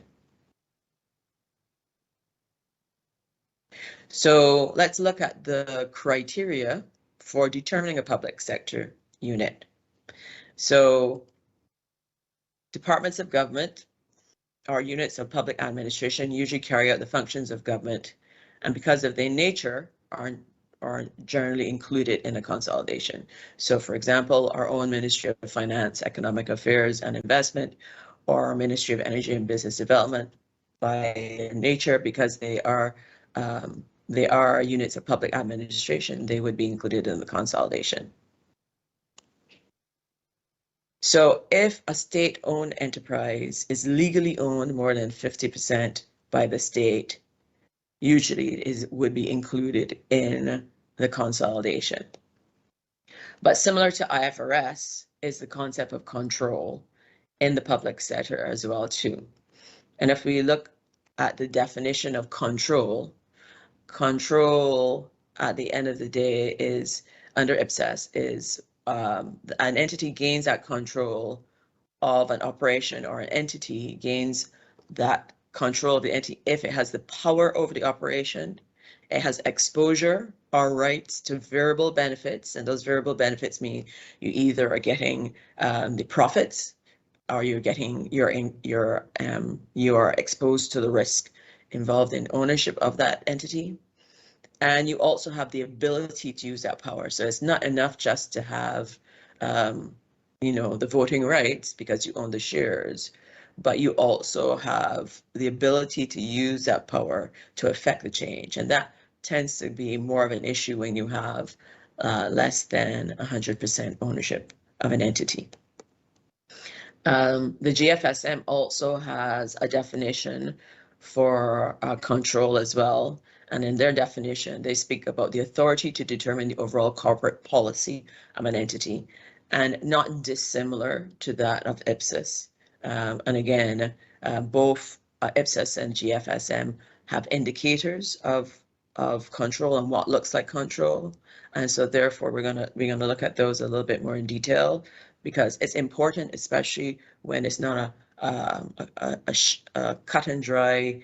The state owns 100% of the SOE to determine whether or not it controls it. So some of the indicators, for example, that are under GFSM for control include obviously the ownership of the majority of shares. If you have the majority of shares, usually that comes along with you being able to appoint the majority of the directors that are sitting on the board, and therefore you therefore have the capacity to determine policy that management then has to carry out.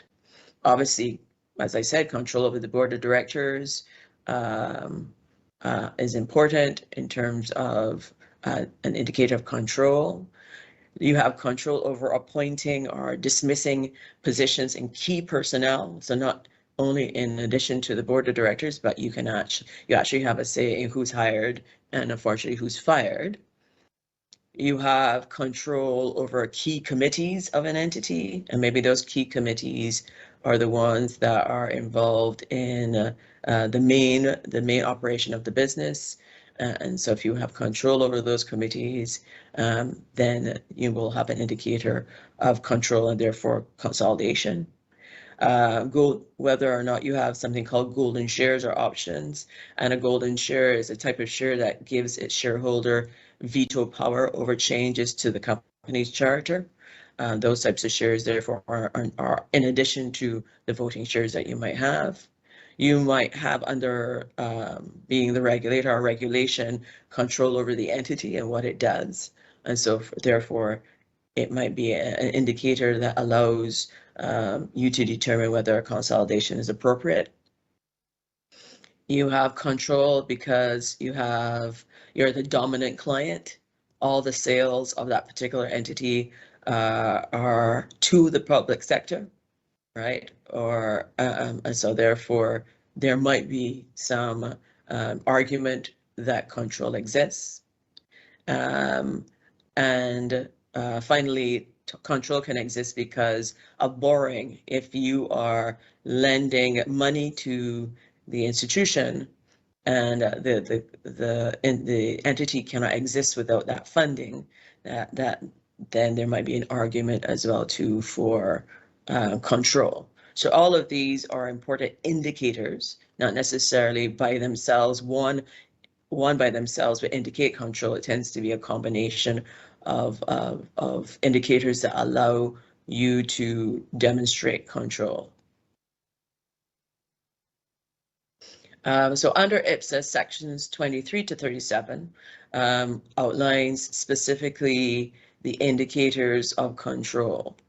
And those sections deal with, first of all, the power, the types of things that have to be shown to show that you have control, the types of benefits that would come to the controlling entity and from the controlled entities to say that, yes, these are indicators of control.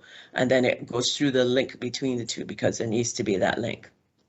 So in my experience, whether it's in the public or private sector, control is not easy to determine in circumstances where ownership, is 50% or even lower, because in some situations you could argue that owning less than 50%, you still have control because of some of the things that we talked about previously.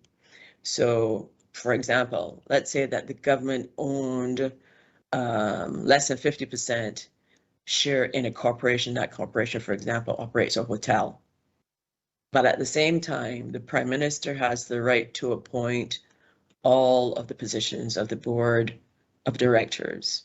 One would therefore argue that by its nature, that entity should belong under the umbrella of the public sector and not the private sector, because by being able to appoint all of the board, the government therefore has the ability to direct policy at that entity.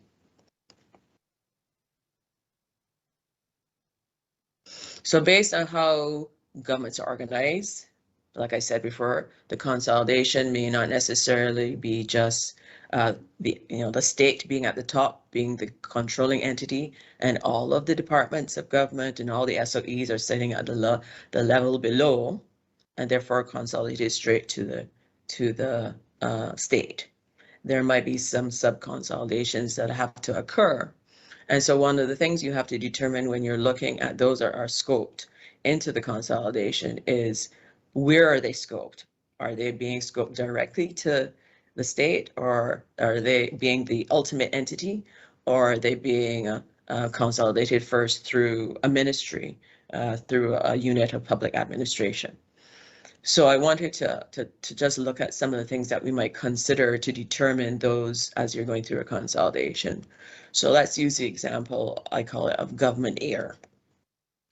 The government owns an airline company called Government Air. So does it belong to the public sector? Yes, because the government owns the shares. So the question then becomes, is it a unit of government, meaning that it belongs to a ministry, or is it a state-run enterprise that goes directly into the ultimate state, or does it first come through a unit of government before it gets to the state? And so the answer to that question tends to require a little bit more information. So for example, the company could be established by the government for the purpose of providing transportation exclusively to members of government, being funded by subsidies. That might in itself say, okay, it's directly consolidated straight to the state. On the other hand, a company could be established by government to provide transportation at preferential prices to certain categories of citizens, like pensioners, disabled persons, or school children. And the difference between the cost of transportation of the passengers and the charge levied from them is covered by the government by means of granting subsidies. Again, is it as straightforward? Because in this case, it could be that the government the subsidies come directly through the Treasury, or it could be from the Ministry of Finance, or the subsidies could come from maybe the Ministry of Education, Ministry of that deal with elderly persons, and so therefore it isn't as cut and dry, because now you're getting money not only from from where all subsidies come from, but you're coming from other ministries as well. And then finally, the company could have been established by government for the purpose of developing the air transportation market, where at present foreign airline companies prevail, and it could act as a market-based service provider after receiving from the government only certain statutory capital in the form of aircraft, an office building, and possibly maybe some of its current assets. Where would it then reside? Or it could be a scenario of all three, where there's attributes of all three. So basically, all of these types of things are like the decision trees you go through to determine exactly where in the tree called the public sector, the SOE may, or in this case, the entity may sit, and therefore allows you to understand how the consolidation should occur. So the procedures for consolidations are exactly the same between the public sector and the private sector in terms of the actual process for the consolidation, and specifically for the public sector, it's found in Section 40 of IPSAS 35. And it's quite simple. You know, it's the combination of the balance sheet or financial position and the P&L of the controlled entities with a controlling entity. And so once you combine all of the balance sheets in the P&L, you're going to eliminate obviously any shareholding that the controlling entity has in the controlled entity.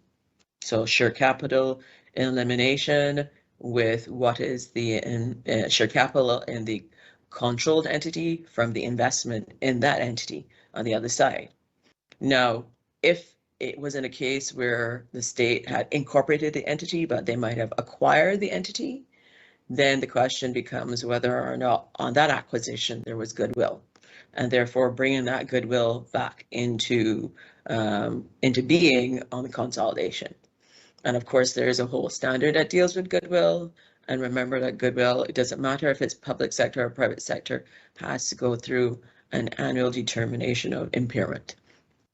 And then ultimately, it's the elimination of transactions between the entities. So if there are balances at the year end or P&L transactions during the year, then those transactions have to be eliminated, again, because a consolidation is as if government was a single entity.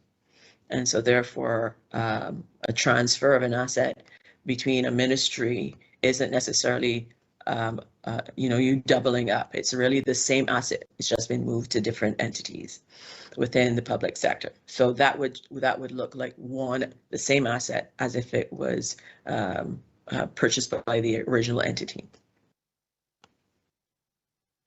So let's look at the current state then within the context of Barbados, and I refer to the Auditor General's report for 2021 that was released earlier this year, specifically section 2.14, in which the Auditor General reminded us that the government had embarked on the accrual accounting process since 2007. And however, as at March 2021, that government was still not in compliance with this particular standard. There's a bit more that was included in this particular section, but what I thought was most instructive and helps segue into my next slide, which is the final slide of the slide I hope we have a little bit more conversation on, was the Accountant General's response, which basically allowed us to understand that because of some of the state-owned entities not having up-to-date financial statements, that was one of the factors that prevented the consolidation of accounts. So the next slide is my thought process about, okay, well, maybe these are some of the other things that the Accountant General didn't mention in his response that are impeding compliance with this particular standard, and the things that need to have a full and frank discussion by the powers that be to allow us to get closer to consolidated financial statements. And I will invite the Comptroller General or the Accountant General at any point to interject if I'm saying anything that is incorrect, or at the same time if they want to add anything else to this slide. But I think the very first point needs to be about the harmonization of accounting policies across the public sector. And that's a little difficult where some of the public sector is still on a cash basis for the record of their financial reporting. So you can't obviously consolidate an entity that is only recording transactions as there are cash flows going out and coming in with an entity that is doing full IPSAS, or in this case, full accrual accounting. Because you do have SOEs that are using IFRS, but in many cases, the IFRS and the IPSAS might be similar. So that harmonization of accounting policies is an important step. And it's one that I by no means do I think is an easy one. It is one that takes time, but there needs to be a determination of which policies are key and what's going to be the process to walk all of the units of government that are scoped into the consolidation through each policy in order to get there. Eliminations, as I said, in terms of looking at the procedures of the consolidation, eliminations of the investments in the state-owned enterprises, if there was an acquisition that was done, whether the acquisition was done at fair value, because that's how it's supposed to be done in order to determine if there's any goodwill on acquisition, and figuring out therefore what goodwill should be recorded in the consolidated financial statements, and then also determining whether or not that goodwill is at its correct carrying value based on impairment analysis. And maybe this also then ties into the whole point of records retention, because again, in order to do some of these things, you need to have the records from when the transaction was originally done, and understanding the nuances of the transactions, especially sometimes purchase agreements are not necessarily straightforward. So again, having those records in order to do that accurately is going to be key. And obviously, even with eliminations, you're talking about eliminating the same subsidies and grants that are coming from the Treasury out to various departments or units of government. Those also have to be eliminated as well too. So then that then leads us to those same intra-government balances agreeing, and that process of reconciliation on a timely basis, so that when you do that elimination is basically an easy thing. What tends to happen in consolidations, and even in the private sector, this is the same. If entities are not doing frequent reconciliations between themselves in a group, when you come to the consolidation, there tends to be a little bit, it extends the time frame to do the consolidation, because you're then trying to go back and unravel why it doesn't agree. And so therefore reconciliation processes are key to make sure that a consolidation is efficient. And I'm not sure, what is government's policy right now as it relates to intergovernment balances and the reconciliation of them, but that might be something that it'd be useful to look at as well too. Records retention is important because the first period that government's going to attempt to consolidate financial statements, you still won't get a clean opinion from the Auditor General if there's no comparative.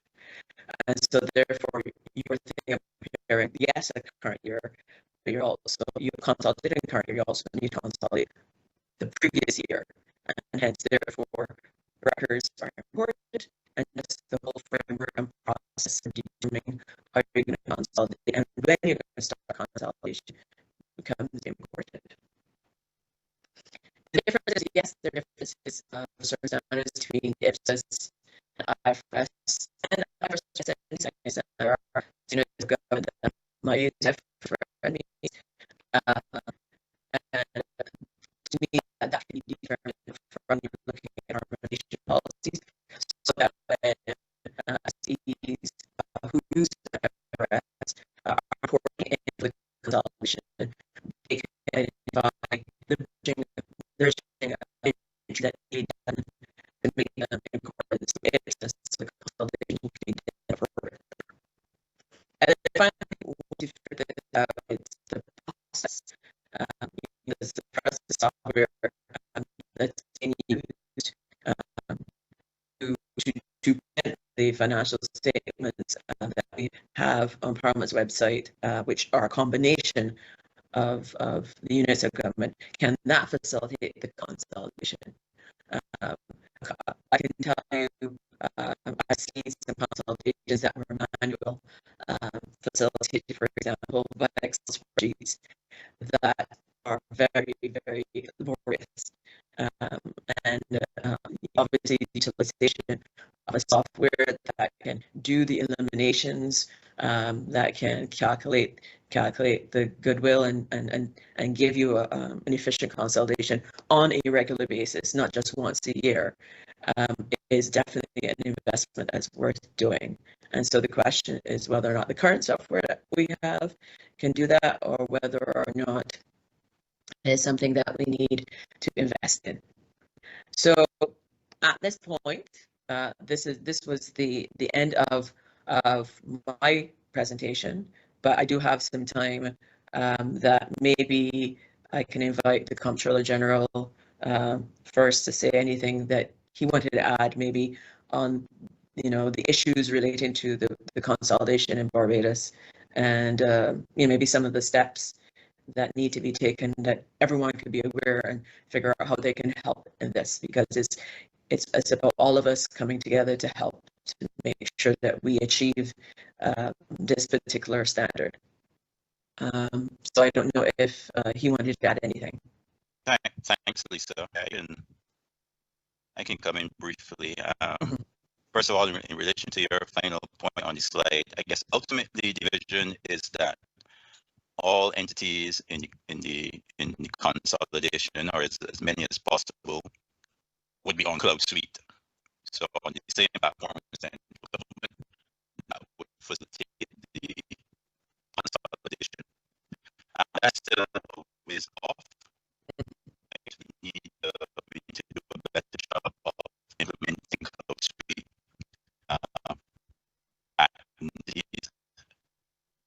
And anticipating challenges that they will have, so that the amount of Cloud Suite can be as painless as possible.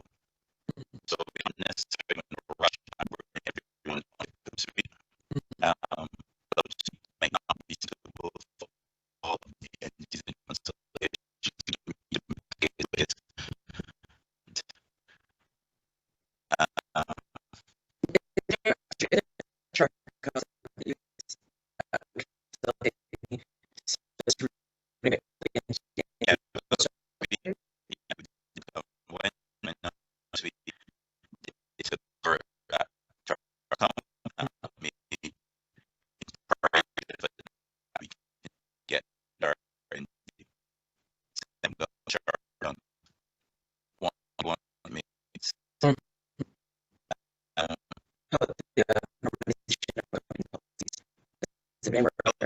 The first thing to note is, this is noted in the FL as well, is that this is not going to be perfect. You need to take materiality into consideration. So we need to get the larger entities harmonized where it will make a real difference. So I think that's to be the priority. So now that we have the AFM Act in place, we can start that process of harmonization. So we can look at what the existing differences are, and issue guidance to SOEs on what their accounting policies need to be, so that we're all harmonized. The thing is, right now we get monthly information from SOEs, so in theory we do consolidation right now. We do what differences where some use IPSAS, some use the IFRS, some use IFRS for SMEs, but that may or may not make a big difference to the individual line items and even materiality. We need to start looking at the reconciling, especially the intergovernmental balances. The GSS not where how much will be income statement focus on balance sheet. Right. To the extent we can do it similarly the income statement, we can balance sheet. We are that we want the institutions with the SOEs with what information we need from to facilitate the consolidation searches that we need to prepare for us. As you mentioned, you would have to do it as at the opening balance sheet for whatever year we do the first consolidation. So that may require them looking back, hopefully not more than a year, for the same schedules. So it's something that we can get started on. Okay. I wasn't sure if there are any questions other than inviting Andrew to speak. But there are not, because I see other colleagues running down. No, there are no questions. The chat, and no one has raised their hand to ask for a question. Okay. No problem. Well, thank you very much. Thank you for listening. Thank you for the opportunity. Have a good rest of the day. You have provided us today with a comprehensive overview of the tenets of consolidation of financial statements using IPSAS. In your presentation, you will have stressed on the importance of consolidation as a performance and decision-making tool. This would have been reinforced by the numerous examples shared. I will also wish to reiterate the importance of the information shared, which will be invaluable to government as it moves to fully consolidate its financial statements and enhance its performance management. The time is now 10:39. We are going to take a short break for you to stretch your legs, get something to eat, to drink, and we'll be back in 15 minutes. Lisa, what 15 minutes is 11, 5 minutes to 11, 10:55. Would that be correct? Yes, that would be correct. Instead of 15, can we make that 10 minutes? Because we are behind time. So you will have 10 minutes to walk around, get something to drink, and come back ready and rearing to go for a commitment for results. So see you in 10 minutes. Thank you. 10 minutes at 10:50. Thank you very much.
Yes. Okay.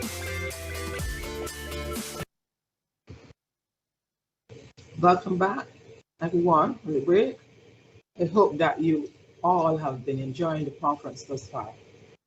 At this point, lots of information has been shared, and you, the members of the audience, should have amassed some takeaways. The previous presentations would have looked at the need for government to improve its performance management. The next topic on the agenda is a presentation on commitment for results. This framework looks at performance management in the public sector. Our presenter today is very versed to speak on this topic. Sandra Phillips is currently the Permanent Secretary of Special Assignments in the Commitment for Results CFR, Department of the Prime Minister's Office. Ms. Phillips has been a public officer since 1985 and has served both in the Foreign Service and the General Service. In the Foreign Service, she served at headquarters and at overseas missions in Brussels and Venezuela. Ms. Phillips is a former ambassador of Barbados to the Bolivarian Republic of Venezuela. In the General Service, she has served as Permanent Secretary in the Ministry of Education, Technical and Vocational Training, the Training Division of the Prime Minister's Office, the Ministry of Information Broadcasting and Public Affairs, and the Information and Public Affairs Division of the Ministry of Home Affairs, Information and Public Affairs. Ms. Phillips has done academic studies for training in modern languages, namely Spanish and Italian, international relations, development studies, project management, and area. Permanent Secretary Phillips was assigned to the CFR department with effect from 1st of January 2022. I will now hand you over to the Permanent Secretary to take you through her presentation on the topic Commitment for Results. Phillips? Yes, good morning, everyone. Thank you very much for your introduction and for inviting us to make this presentation.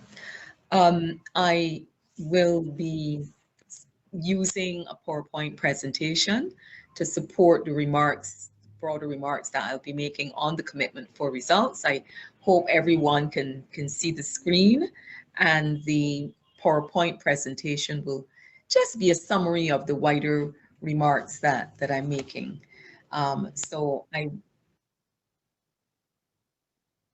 that I've done, but from what you're saying, because I'm already in the full screen in the slideshow. Are you seeing it? Are you seeing it or are you still seeing it in PowerPoint?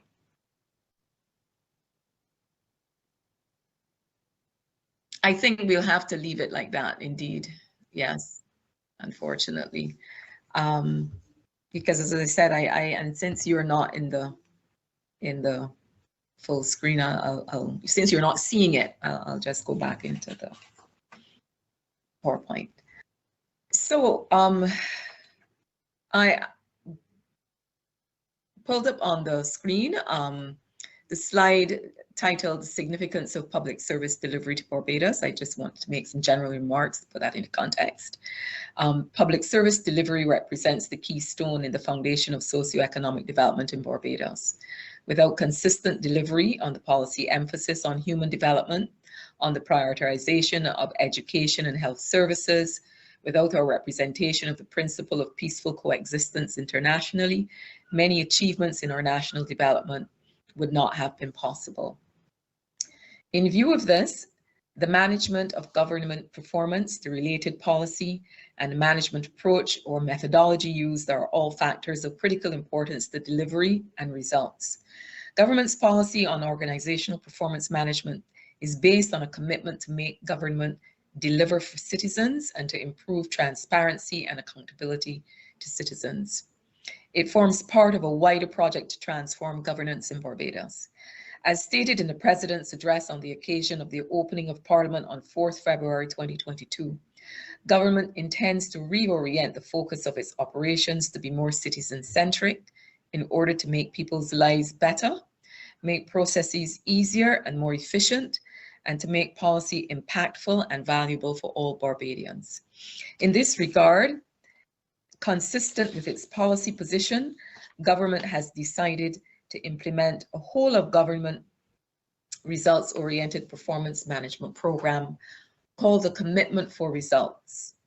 The principles and aims of this program are as follows: clarity of goals and objectives, transparency of government operations, measurement and evaluation of organizational performance, accountability for delivery of results, incentivizing to deliver results, economy in government operations, service orientation.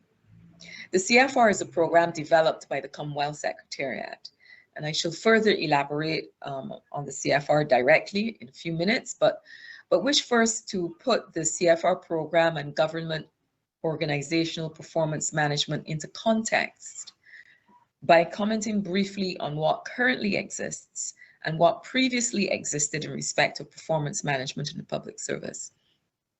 This will help us to appreciate why the CFR is an advancement, in the process.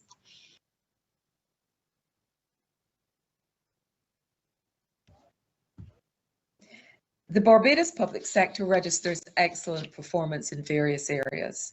However, when we look at our implementation record over the years and the quality of customer service in certain sectors, it is clear that rectification and reform are needed in response to some key challenges and generally to transform the planning and evaluation of service delivery. The government performance management system in Barbados is evolving, particularly at the institutional level and also still at the employee level. In the early post-colonial phase of Barbados's public service until the early 1980s, the approach to the public service would have been the traditional top-down command and control style of management. Despite efforts in the 1980s to promote change and modernization, it was still the case that seniority, hierarchies, and generally Bavarian influenced concepts dominated the management of performance in the public service. Offices or departments that were usually styled as organization and management offices or departments for personnel administration were responsible for coordinating and driving management policies and approaches. Performance management in the public sector has focused on individual or employee performance under a performance review development system known as PRDS for short, which was introduced over 20 years ago, in fact, in 2000. Real systems in performance management have taken a considerable amount of time to be institutionalized and culturally embraced in the public service. And so this move to the PRDS, which was part of a wider project of public sector reform, represented a turning point. Prior to the PRDS, review of staff performance was done ex post using a trait approach. Employees were assessed at the end of the calendar year based on a supervisor's report on their punctuality, cooperation, productivity, amongst other things. Grades were given through A to E. No supporting documentation of the description of work undertaken or targets achieved was a stipulated part of the process, and the employee would record any dissenting views on any aspect of the report. However, the design of the PRDS obligated a work plan process at the beginning of the financial year as part of the planning for the employee performance assessment process. And the work plan has to be based on organizational goals and national strategic priorities. The design of the PRDS has therefore been an important plank in support of organizational performance management and in making a linkage between organizational performance and employee performance. Still, it is also noted that despite the formal design for linkages between employee performance management and organizational goals, accountability for and measurement of results are areas that still need addressing in a structured, technical, and systematic way. Currently in the public service, there are different mechanisms for reporting, monitoring, and reviewing performance at the institutional or organizational level. And I'll just pull up another slide here that gives a snapshot as to what these other processes are. These arrangements, however, whilst playing important roles, do not allow us to monitor and evaluate results with the degree of structure, technical rigor, and accountability that we need. Here is a brief outline of the main elements that we have. Regarding organizational planning, monitoring, and review, the annual planning process in central government has been constructed around the preparation of estimates of review and expenditure. Estimates of revenue and expenditure. For this exercise, each MDA, and I hope I did clarify previously, the abbreviation MDA means ministry, department, or agency. If I did not earlier clarify that, I apologize. So for each exercise, for this exercise, each MDA would create a program budget document, and that document is now replaced by the CFR framework document, but I'll come back to that. But each MDA would create a program budget document which would outline the vision and mission of the MDA, the objectives, plans, and key performance indicators for the next financial year, the estimated budget to execute the plans in that financial year, and the MDA's review of its execution of the program for the previous year. We have an estimates committee that would review the program budget document. As I said, that's now replaced by the CFR framework document. We have an accounting, we have a management accounting unit that monitors performance of state-owned agencies. A midterm review report that reviews the progress of ministries against the fiscal framework and annual budget, and a planning and priorities committee that reviews the status of certain projects at different points in the financial year. However, these processes or tools do not guarantee consistent approach or rigor. For example, in the program budget document, not all ministries, departments, and agencies complied with requests to submit KPIs, or the ministry's own performance reviews would vary in standard and scope. So these processes that we have at present, generally, our existing organizational monitoring and reviews are focused on determining the case for allocation or reallocation of funds, and whether the funds are being appropriately and efficiently spent. The CFR contributes to this, but will also arrange for, amongst other things, evaluation of performance based on annual ex-ante frameworks that have a scoring methodology for year-end evaluation. The CFR will also entail or mobilize a regime for incentivizing organizational performance, inter-MDA coordination, meaning coordination between ministries and departments and agencies. And it will also entail or mobilize regular scrutiny of customer service and grievance handling.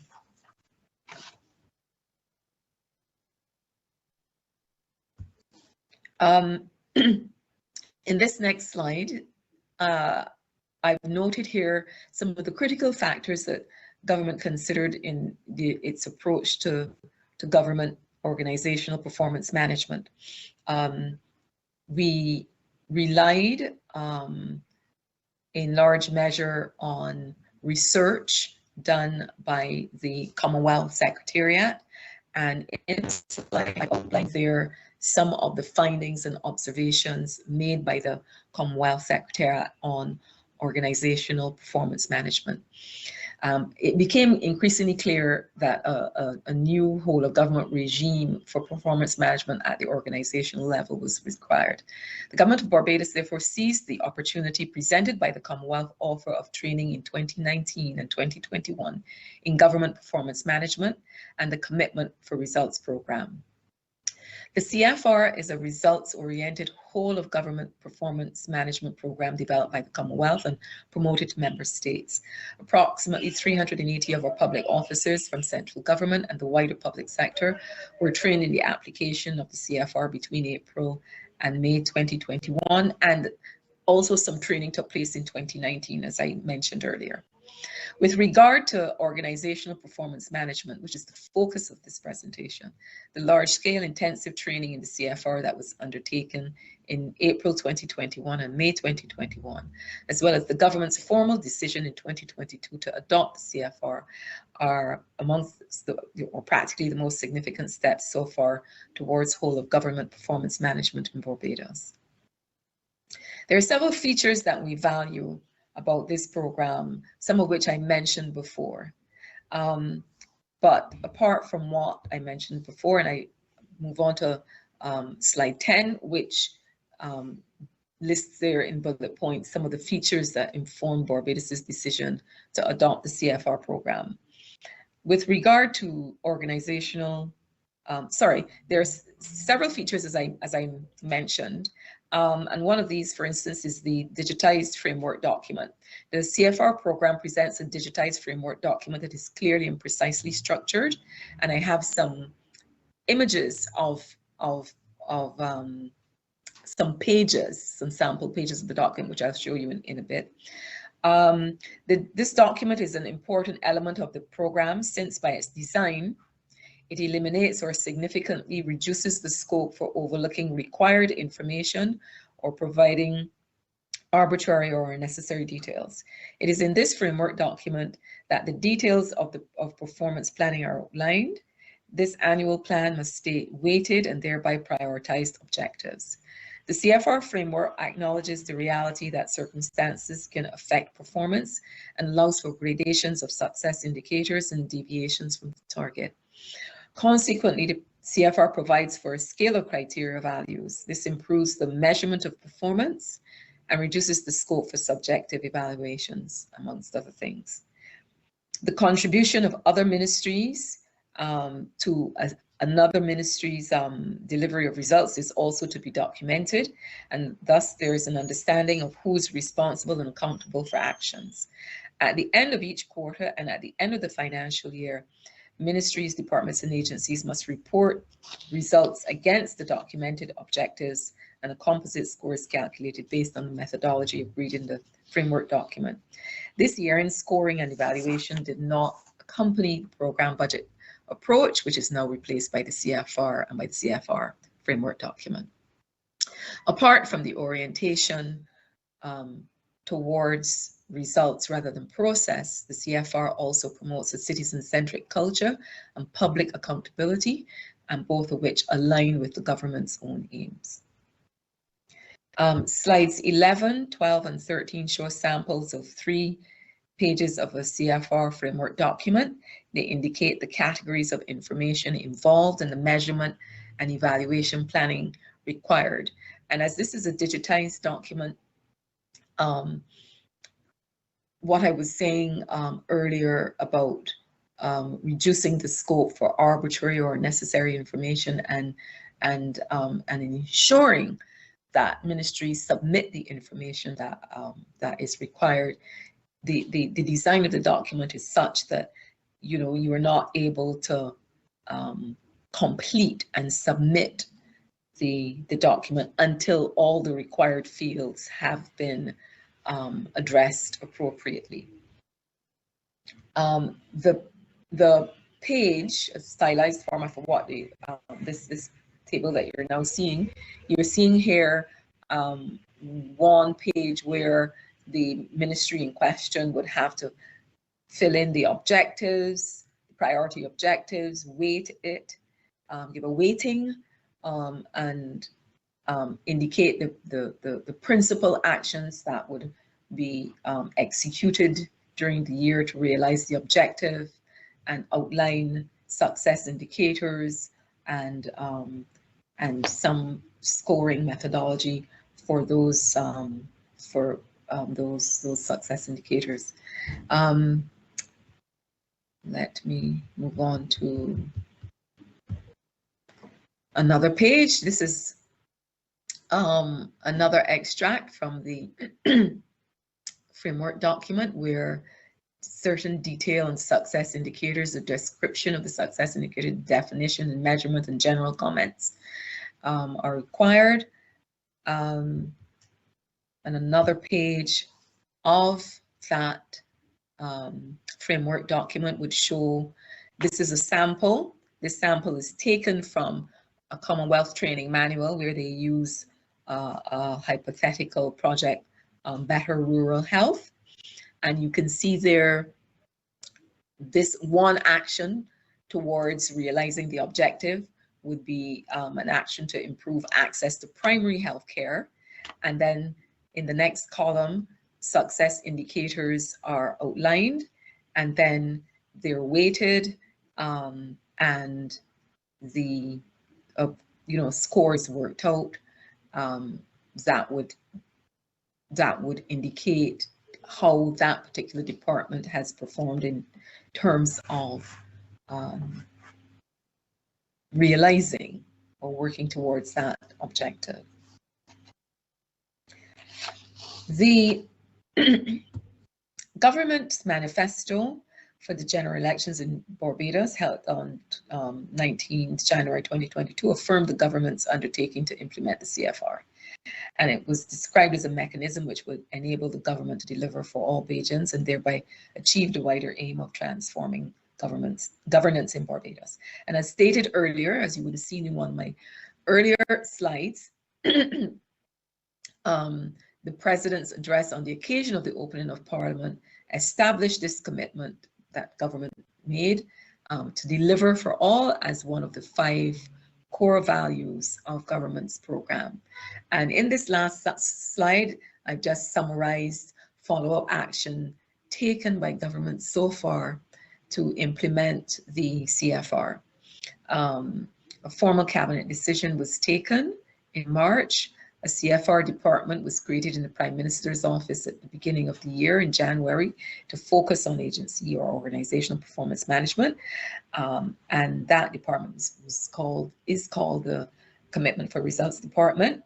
The Ministry of the Public Service will continue to deal with personnel performance management, whilst the CFR department deals with the CFR and organizational performance management, and the two agencies, the 2 ministries, or the department and the Ministry of Public Service will work closely to coordinate organizational and employee performance management. At this stage, the department is making the preparations for the effective application of the CFR. Our emphasis is to ensure that all ministers and parliamentary chairpersons, and therefore not just civil servants, are familiar with the practical aspects of completing a CFR framework document, as we recognize that an academic appreciation of what the CFR represents is not enough to guarantee its operationalization. We wish to ensure that at the political level, stakeholders understand the structure of the framework and how the content should be framed if it is to be meaningful both to technicians as well as to the public, who are the end beneficiaries. The rollout of the CFR requires certain institutional arrangements. While some of our existing structures and tools will serve in this purpose, such as the Estimates Committee is one body that will be reviewing the CFRs, the reality is that we have to create some new arrangements as well. Government proposes to implement the CFR program with effect from the financial year 2023-2024. So that, in essence, is an overview of the CFR and what the CFR concerns. And I hope that my brief presentation has given you some idea as to what you can look forward to when the CFR is rolled out. And I will end here the presentation, and we'll wait to hear any comments that you may have. Thank you very much for your attention. Thank you, Permanent Secretary Phillips. So it's now time for the question and answer session.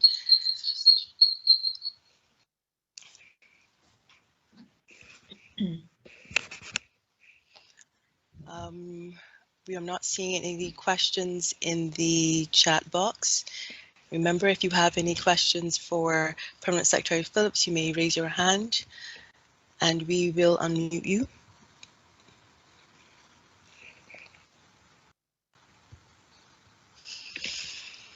Okay, there seem to be no questions for you, Permanent Secretary Phillips. Thank you for reporting that. So I will interpret that to mean that everyone understood everything I said. Thank you very much for this opportunity for making that presentation. I would now take the opportunity from Secretary Phillips to thank you for that informative session on government's framework commitment for results. As you would have indicated, this is a new initiative by government to improve the overall performance management of government ministries, departments, agencies, and the employees by setting goals or targets with constant reporting, monitoring, and evaluation tools. You would have also stressed in your presentation the importance of clarity, transparency, and accountability in the performance management process in the public sector. The information shared today is indeed priceless to this audience, as it would have given some insight into the framework. I wish to thank you once again for your presentation, and I think that the information that you will share is very timely. Thank you once again for coming and sharing with us. Thank you, too. You're welcome. As we move along today in our agenda, we're going to be having a panel discussion entitled An Auditor General's Report, What Happens After? I would like to invite now the moderator of the panel discussion, Ms. Crystal Howell, a certified internal auditor and the driving force behind awareness concerning key issues related to the Barbados Auditor General Report, to introduce her panelists. Ms. Howell? Oh. Okay, thank you. May I exit this program and go back to the Zoom? Excuse me. No. Yes? Thank you. Thank you.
Hi, good morning. Just bear with us a few minutes. We are setting up the panel to have the panel discussion begin. So just give us a few minutes. Thank you.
Thanks for your patience, everyone. I would now like to invite Ms. Howell to introduce her team and panelists. Good afternoon, everyone. Thank you for being here. I am happy to be moderating this panel today. We have with us a very illustrious set of panelists, and reading their bios, I'm actually very excited about moderating this panel today. First, we have Terence Bastian, who's an Auditor General of Bahamas, and he was born in Nassau, Bahamas, and earned a bachelor's in accounting from St. John's University. He joined the Department of the Auditor General in 1985 and became a CPA in 1990.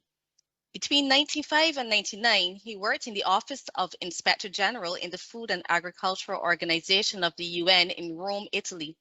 He also served on various international boards. He was the chairman for the Caribbean Supreme Audit Institutions from 2006 to 2010.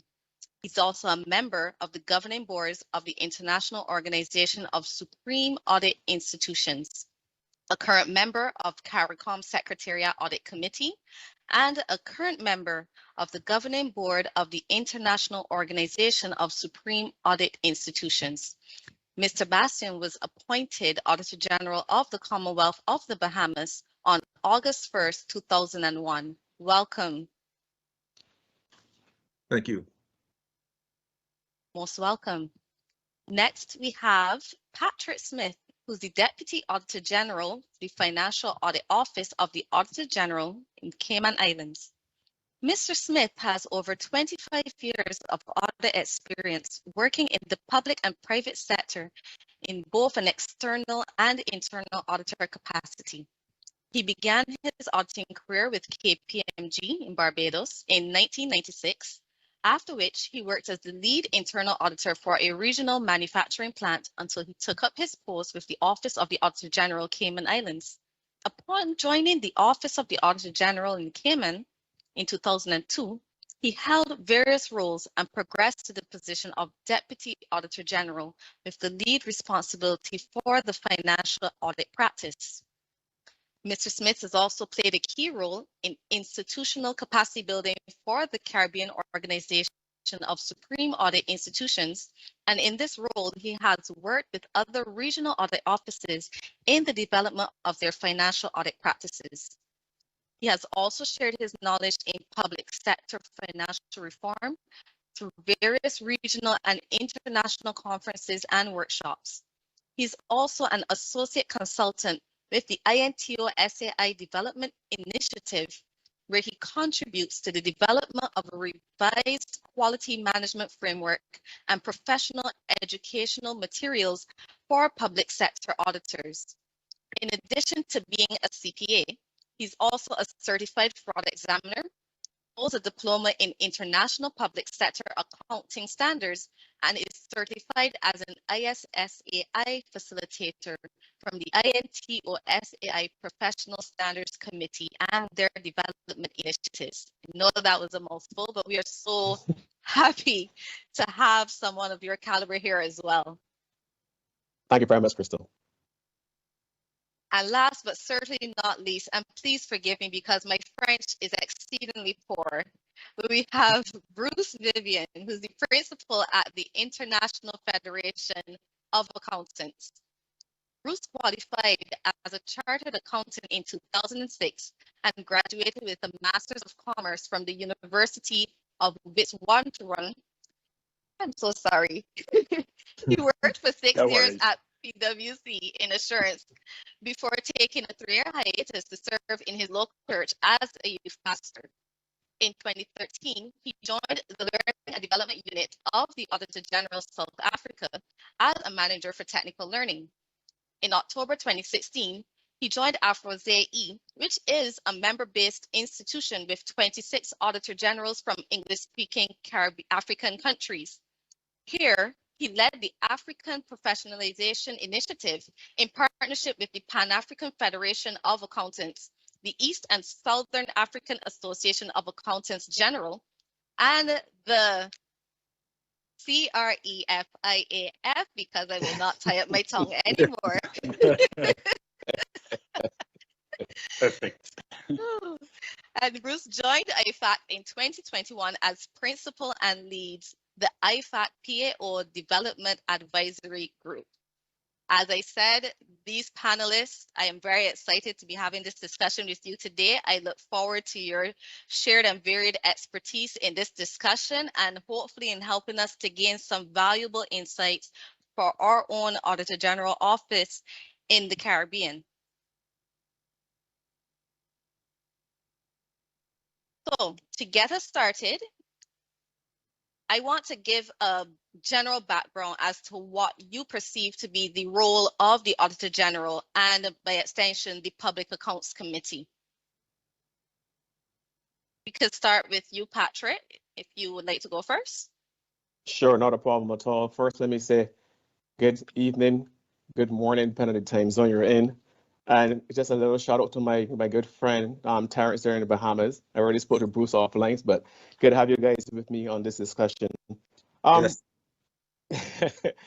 The role of the Auditor General basically is, as people will say in the more, I guess, layman terminology, is to be the watchdog for the public expenditures within a country.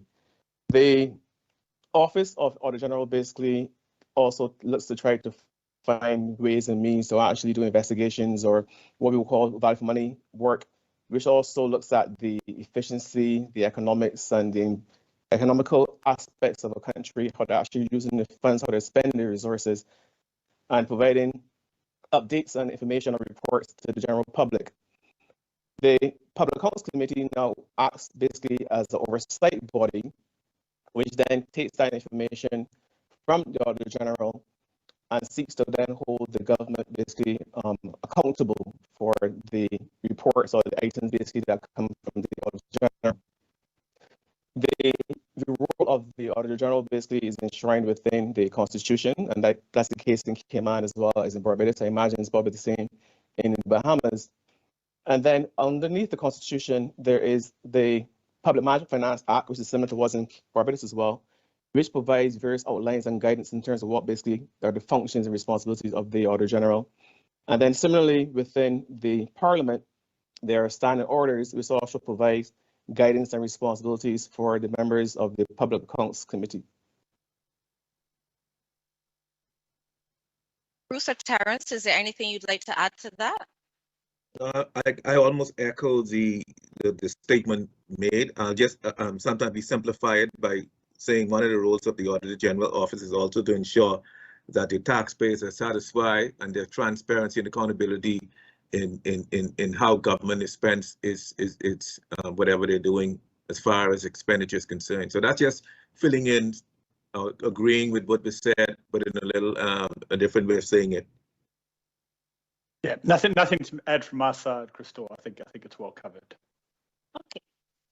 So what is your experience with the ability and willingness of the public sector entities to action recommendations that come from these audits and from these reports, whether it's from the private sector or the Auditor General? Yeah, from our side, Crystal, I think firstly it can be very challenging for any recommendation to be implemented when you don't have capacity, when you don't have capability, when the incentive isn't there to improve things. I think there's a couple of angles I want to look at this from, and the main one is just that there's obviously the side of government trying to improve, but there's the side of the auditor, and I think it's very important for those who be on the call today who might be involved in auditing either through the Auditor General or through firms who do work on behalf of the AG, to think about how can we make recommendations that actually are going to be impactful and are going to stand a chance of having action. As auditors, and I'm a full auditor, we love to demonstrate that we've done our job properly, that we've identified everything that's wrong, and that's good and that's right, and we must do that. But the way we communicate those findings are really, really important. If we just come up with a long list of things that have to be improved, without any sense of prioritization, without any clear understanding of what the root cause is of those problems, and then the chance of them getting action is somewhat low. So yeah, I would really kind of encourage all to just think about this as a journey, you know, to use the cliche, Rome wasn't built in a day. So really important to be able to take those findings that you have from your audit work and to be able to clearly prioritize what are the biggest issues that management or the you know, civil service needs to take action on. Where can they start? And then as I mentioned about root causes, you try to be very clear about what the root causes are, and often those can be consistent, you know, across many findings that you have. Where I come from in South Africa, when I was working with the Auditor General, we would consistently identify 3 main root causes, and you may identify with these in your country. One being a lack of capacity, one being a lack of consequences for you know, not compliance legislation, not following you know, policy, and another being just a lack of action on prior year findings. That this report kind of gets thrown in the bin and nothing happens. So really, I think it's important to identify the root causes and be able to then position what you're reporting as best as you can, you know, in a way that recognises those needs and places and emphasis on not just putting band-aids on what's wrong, but actually fixing the root cause of the problem. And then finally, maybe just to say, you know, I think there's also this role for us as auditors to sometimes, I know we've got to be independent. I know we've got to, you know, try and leave the auditee to fix things and to do their job and to take responsibility, absolutely. But there's a role for us to also go on a journey, you know, in between audits, you know, following up on how things are going, kind of making recommendations and suggestions where we can, and in a sense being a partner to those we audit. Obviously, we can't audit ourselves. We know all the independence requirements, but that doesn't mean we can't be a part of the solution. There's one thing that you mentioned regarding root cause, and just so that the audience can understand how difficult it is to make recommendations and assist even with helping with these solutions when you don't understand the root cause, especially when you have an absence of responses from the persons that you've been auditing. What is the next step when you have an absence of response to what the root cause is, or a lack of cooperation in terms of the next steps once the issues have been identified? I mean, I think one of the things in the root cause of that problem sometimes stems before we even raise that finding, before we even are trying to get more information, and that's the way we come in as an auditor. You know, I think, you know, Patrick used the word watchdog, which is often used to, you know, refer to auditors, and that's good, and we need to be that. But we're also a partner in the broader PFM cycle. We are citizens in our country who you are trying to contribute to ensure better service delivery from government, better management of public finance. And so the relationship we have with our auditee, that journey that we go on together can be just as important. If I'm simply the person who comes in and tells you what you're doing wrong and then walks away, it becomes difficult to get that deeper information or to go on that journey together. So, and I know it's not perfect, and I know not everyone is willing to change, but I think very often we can think about this earlier on in terms of how we build those relationships with our auditees so that we can influence. And again, so we focus on what's the issue that we can really, you know, present right now that action can be taken on, rather than trying to say you must fix everything. Thank you for that. Any of the other panelists, what are your thoughts on this particular issue?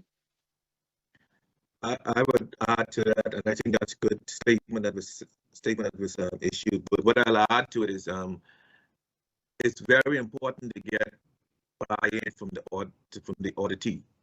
If you can get a level of buy-in from the auditee and trust from the auditee that they think we are watchdogs or we are policemen, the buy-in that we're here to get findings and to make recommendations that would improve on what we're doing, improve our systems of what we're doing. So we must make that effort to get buy-in from the auditee, gain trust that we are not there to just criticize, but we are there to assist in making improvement. And another good thing is that I find today that you must have a buy-in also from the media, the newspapers, the new media, when you do report, and your report is made public, that the media trust that your report is done in a professional manner and in a manner in which the citizens will accept, and that will become a talking point in a way to help encourage transparency and accountability.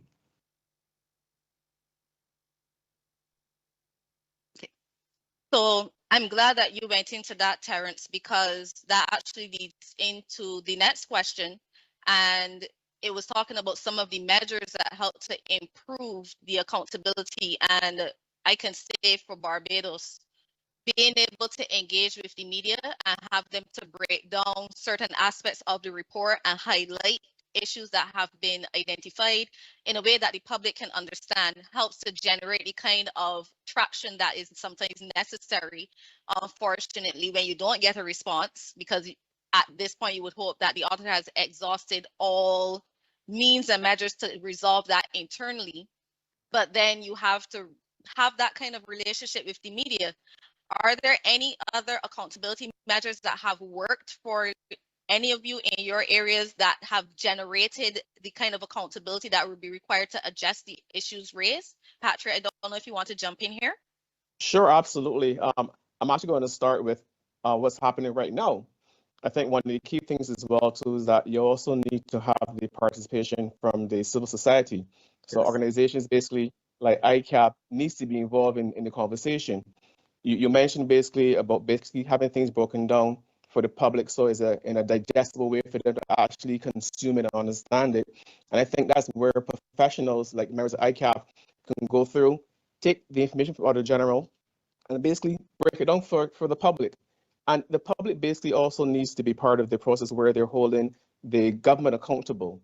And the more information they receive, then basically there's more pressure they can actually place upon the government.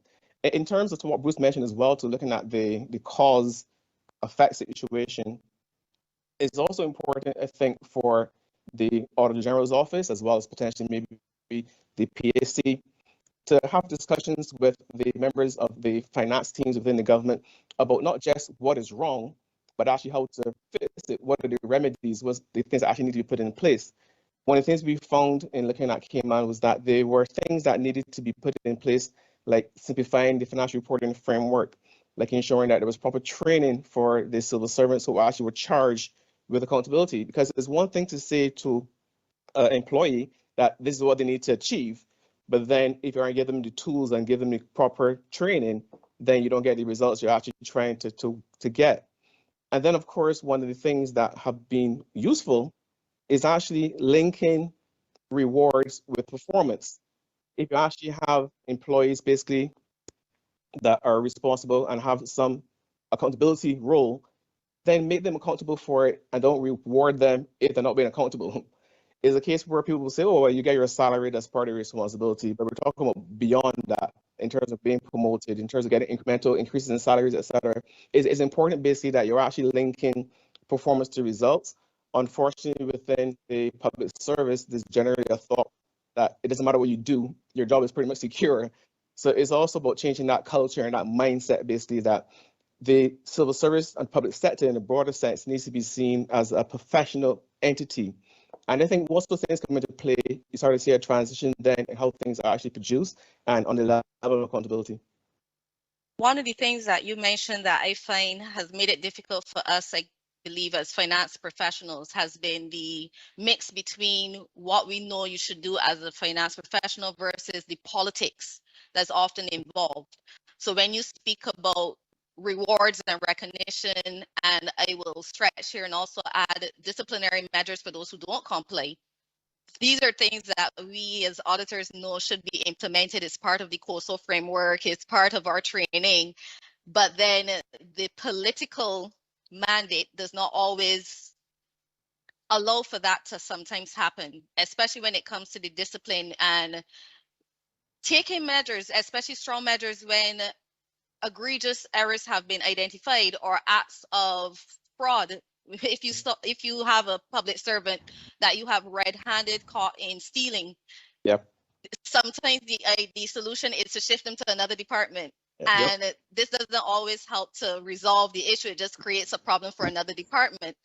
And how difficult has it been for your areas to be able to separate what we know as financial professionals should happen versus the politics of what is expedient for persons to be able to secure votes in the next election period? Because that's the reality, that's what it boils down to for many of them. And the balance is sometimes very difficult to maintain. How are you guys able to circumvent that? So I haven't been able to. I haven't been able to solve that one as yet. Whenever my colleagues, when you do, let us know. We'll be waiting. That I'm willing to take that on. But what I do is I work like this. I believe in maintaining the independence of this office, and I think that's the first important thing. Maintain the independence and ensure that you gain the trust of the public to know that the Auditor General is not taking sides. The Auditor General is reporting the facts as they are. He does not write in political colors. He writes black and white. He or she writes in the facts. And you report the facts, you gain the trust of the public, you gain the trust of the media. And what I do is my reports usually I send my reports directly to Parliament. As soon as Parliament receives my reports, that is made public. And therefore the media takes that right there and they start asking whatever they need to ask questions based on our report. And so, and I think that helps in a way, but I don't know how do you get through the politics if they always will be there. And they're going to be there to protect themselves and their interests. And so anytime you see a report directs at the government, I'm sure I'm going to get a pushback on that report, but it's there, it's in the public, and the media will ask the tough questions, and that can sometimes help. I think that was an excellent response, Terence. That is what we have been trying to do, and that is what has been helping for us.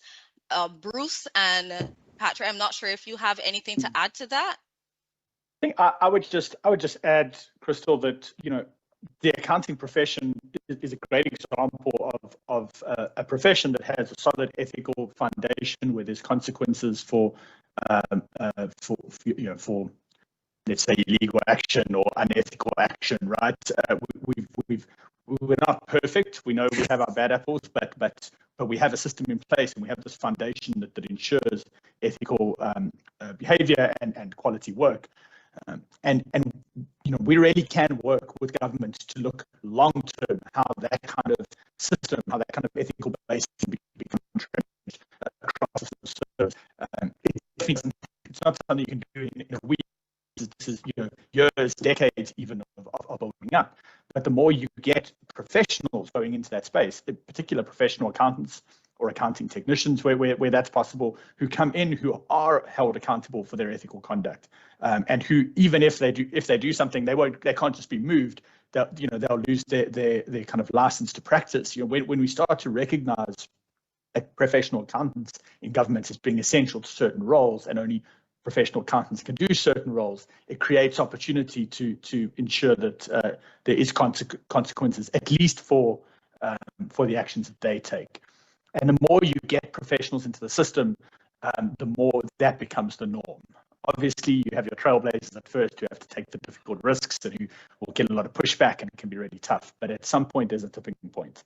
And I think there's a role for the profession to work really closely with government to try and go on that journey and ultimately build that critical mass of professional people and an ethical foundation. Patrick, anything you'd like to add to that? Yeah, just one last thing. I mean, I think you mentioned the question about people being moved around and the political influence. And I think one of the key things with regards to looking at public sector reform is having that clear separation between the political arm and the administrative arm. Cayman went through that transformation. I mean, it's been a journey. It's not perfect as yet, but there is a clear separation where members of the cabinet or the parliament aren't involved in hiring or firing. They're not involved in the day-to-day decision making. What the political arm does is that they actually set policies to say, this is what we want to achieve. But then the administrative arm of the government then decides, how is this achieved? Who do we need to be in place to do this responsibility? What is it going to cost to do these things? So I think one of the key things with regards to the public sector is transforming from that mindset that the politicians are the ones who actually are making the decisions on the ground. They set the policy, but then they have the technocrats, the experts who actually then come in there and execute those activities. And as I said at the beginning, it's not a perfect scenario, but that's what the goal should be towards. And the important component in the mechanism basically is who ultimately holds the power to keep people accountable. And it's the public. So if the public sees that the politicians basically are stepping in and going beyond their responsibilities, that persons are only getting jobs because they're basically political, as we would say, yard fouls, it is important then that the people then take the action then to stop those things from occurring. So I think there is a structuring that has to occur. That's kind of the form of the process. But then there's also the substance where the man on the ground, the taxpayers, the shareholders of the country need to step in and ensure that that accountability and that clear separation between administration and political is established and maintained. And I'd like to take this moment to re-emphasize the importance of institutions like the Institute of Chartered Accountants across Barbados, the Caribbean, all of them, to make sure the public understands, because it's difficult to advocate for things that you don't understand, especially when in general persons are very afraid of numbers. You want to make sure people realize it's not something to be afraid of. These are the things that we need to advocate for. At this time, I'd like to take a moment to introduce our additional panelist, Karamba Toure, the Auditor General of Ghana. I am very happy that you are here. I would like you to take a few minutes to introduce yourself to our members, to everyone that's in the audience. Thank you very much, Chrissy. Sorry for coming in late. My name is Karamba Toure. I have been the Auditor General of the Gambia for the last 9 years. Actually, I have retired. I'm just waiting for the new Auditor General to be appointed before I give way. Essentially, that is it. But all my life, I have only worked with the National Audit Office of the Gambia. Thank you. Thank you for that introduction. And I hope that you will also be able to add to the conversation. We would have spoken about what we think the role of the Auditor General is and the Public Accounts Committee, but we will be moving on to our next question. What type of factors in your experience contribute to weak financial management in the public sector, and how can they be addressed? Yeah, essentially, in our own case, is about the dysfunction of the Finance and Public Accounts Committee. I have always said that we are a reporting agency. The actual auditors are the Finance and Public Accounts Committee, the National Assembly, or the Parliament for that matter. These are the chief auditors who should reinforce the work of the National Audit Office or the Regional Office to enforce the recommendations or sanction, and or you therefore sanction those people who break the rules. So our own case has been the failure of the National Audit Office to the Public Accounts Committee to act on our recommendations. That, of course, is the greatest weakness in our financial management system. And to circumvent that, what we are doing now is to do a kind of advocacy. Reaching out over the heads of the national, our politicians, to the general public. They're going around talking to them about the work of the National Audit Office and the importance of public financial management, how it affects the lives of owners, their health, their pockets, and all whatnot. And it is helping to put pressure on the politicians to act on the audit reports. When we are reviewing office, although audit has always been part of our governance system, our office only exists in 2016. We are a government department until 2016, when we moved out of the government and created an independent national authority from the central government. And when we were setting up the institution, I did not give that thought to the communication department. It was a small one, but I bet it has done a lot when we realized that, in fact, we needed it more, as much as we needed core functional auditors to actually do this advocacy. And it has paid for us dividend, a lot of dividend for us. now a lot of attention is being given to audit and is forcing the government to actually react. Thank you. Thanks as well. Bruce, do you have anything that you'd like to add to that? Yeah, thank you. I think Crystal, I mean, I think we've covered some of the problems, and again, I'd kind of point to those root causes, lack of capacity, lack of consequences, lack of incentives, as well. But in terms of overcoming some of that, I would say that we need to think about it from especially on the capacity building side, which I think is one of the most important elements of this. Kind of around what we can do in the short term, what we can do in the medium term, what we can do in the long term. In the short term, if just reading your Auditor General's report, there's issues with just actually getting financial statements submitted, right?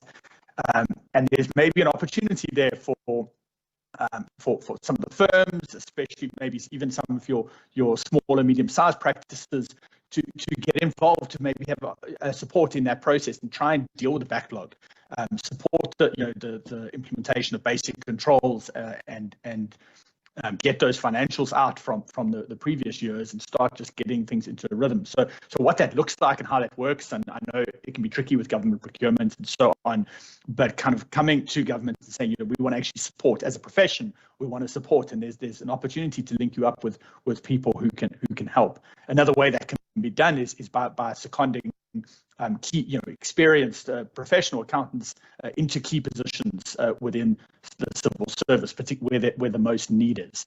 In my country, where I come from, in South Africa, the Institute had some really great success working with the Ministry of Health and in getting chartered accountants into roles, heading up hospitals, heading up the regional ministries of health, and they were then able to start putting in place the necessary systems and controls that were needed. And so that's kind of the short-term approach, something, looking for opportunities to work on the real problems that exist right now.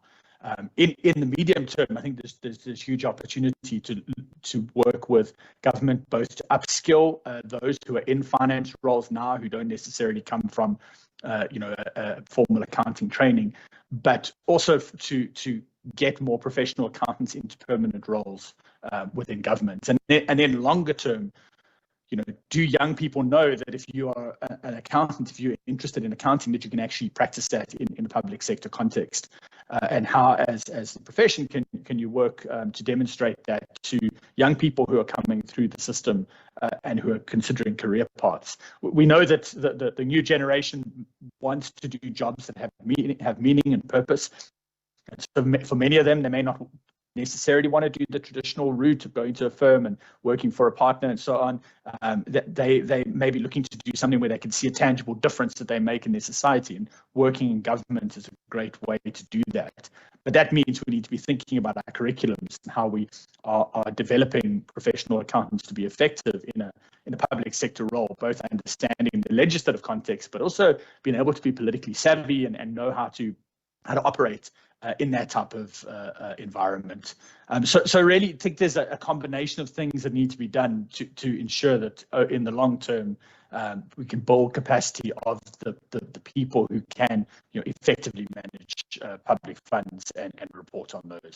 So we see improved transparency and accountability of public finance. I'm actually glad you brought that up, because earlier this morning, our Minister in the Ministry of Finance, Honorable Ryan Strong, he did mention having professionals from the private sector seconded, I believe he mentioned, for a 3-year period, to assist with the professional knowledge that is required for us to be able to move some of the areas of concern forward. And not that I don't think it's a great idea, it's always how to get these things done and the practical way of implementing this. Because if you look at the private sector, one of the main things persons always talk about is, for instance, compensation. And compensation in the private sector tends to be better than in the public sector. So you're either asking persons to take a pay cut or to sacrifice their time doing it part-time. I'm just trying to figure out how do we practically get this done so that people are willing to contribute to what is necessary.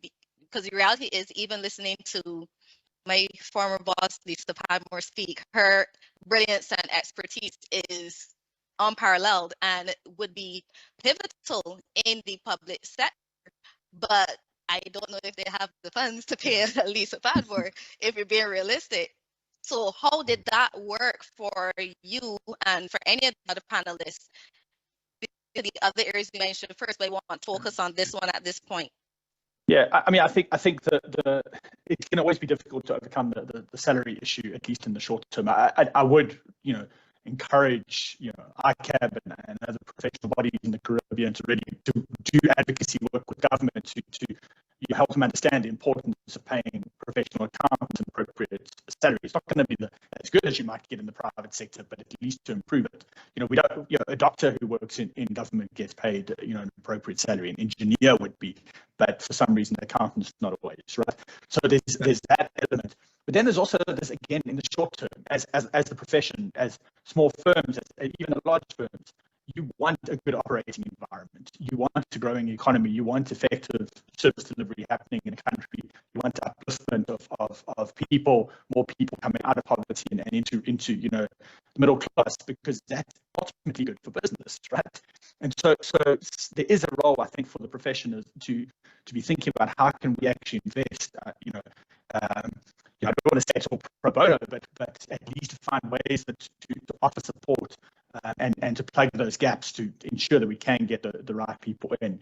Can also be working with the donor community as well and looking at ways to supplement, to ensure we get the right people into place to do that, kind of short-term building and mentoring and coaching, within ministries and departments and agencies.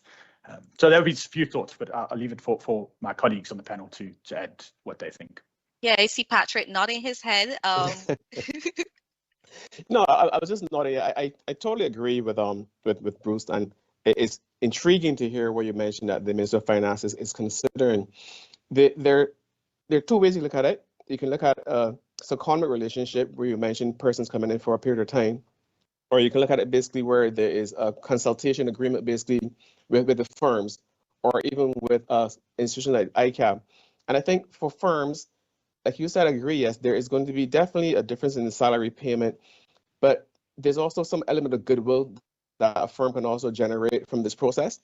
So I think the firms could look at it as a bit of an investment into the society that basically has a circular effect, because if you're actually making government more efficient how they operate, eventually there's going to be some dividends that come back to the firms in the long run. So I think it'd be encouraging for the firms to actually say, well, let me basically second some of my staff, potentially it's the same rate that government would pay, and then I backfill that salary basically as a goodwill component, basically as my contribution to the society, because I can see that there's some benefits that will come in the long term.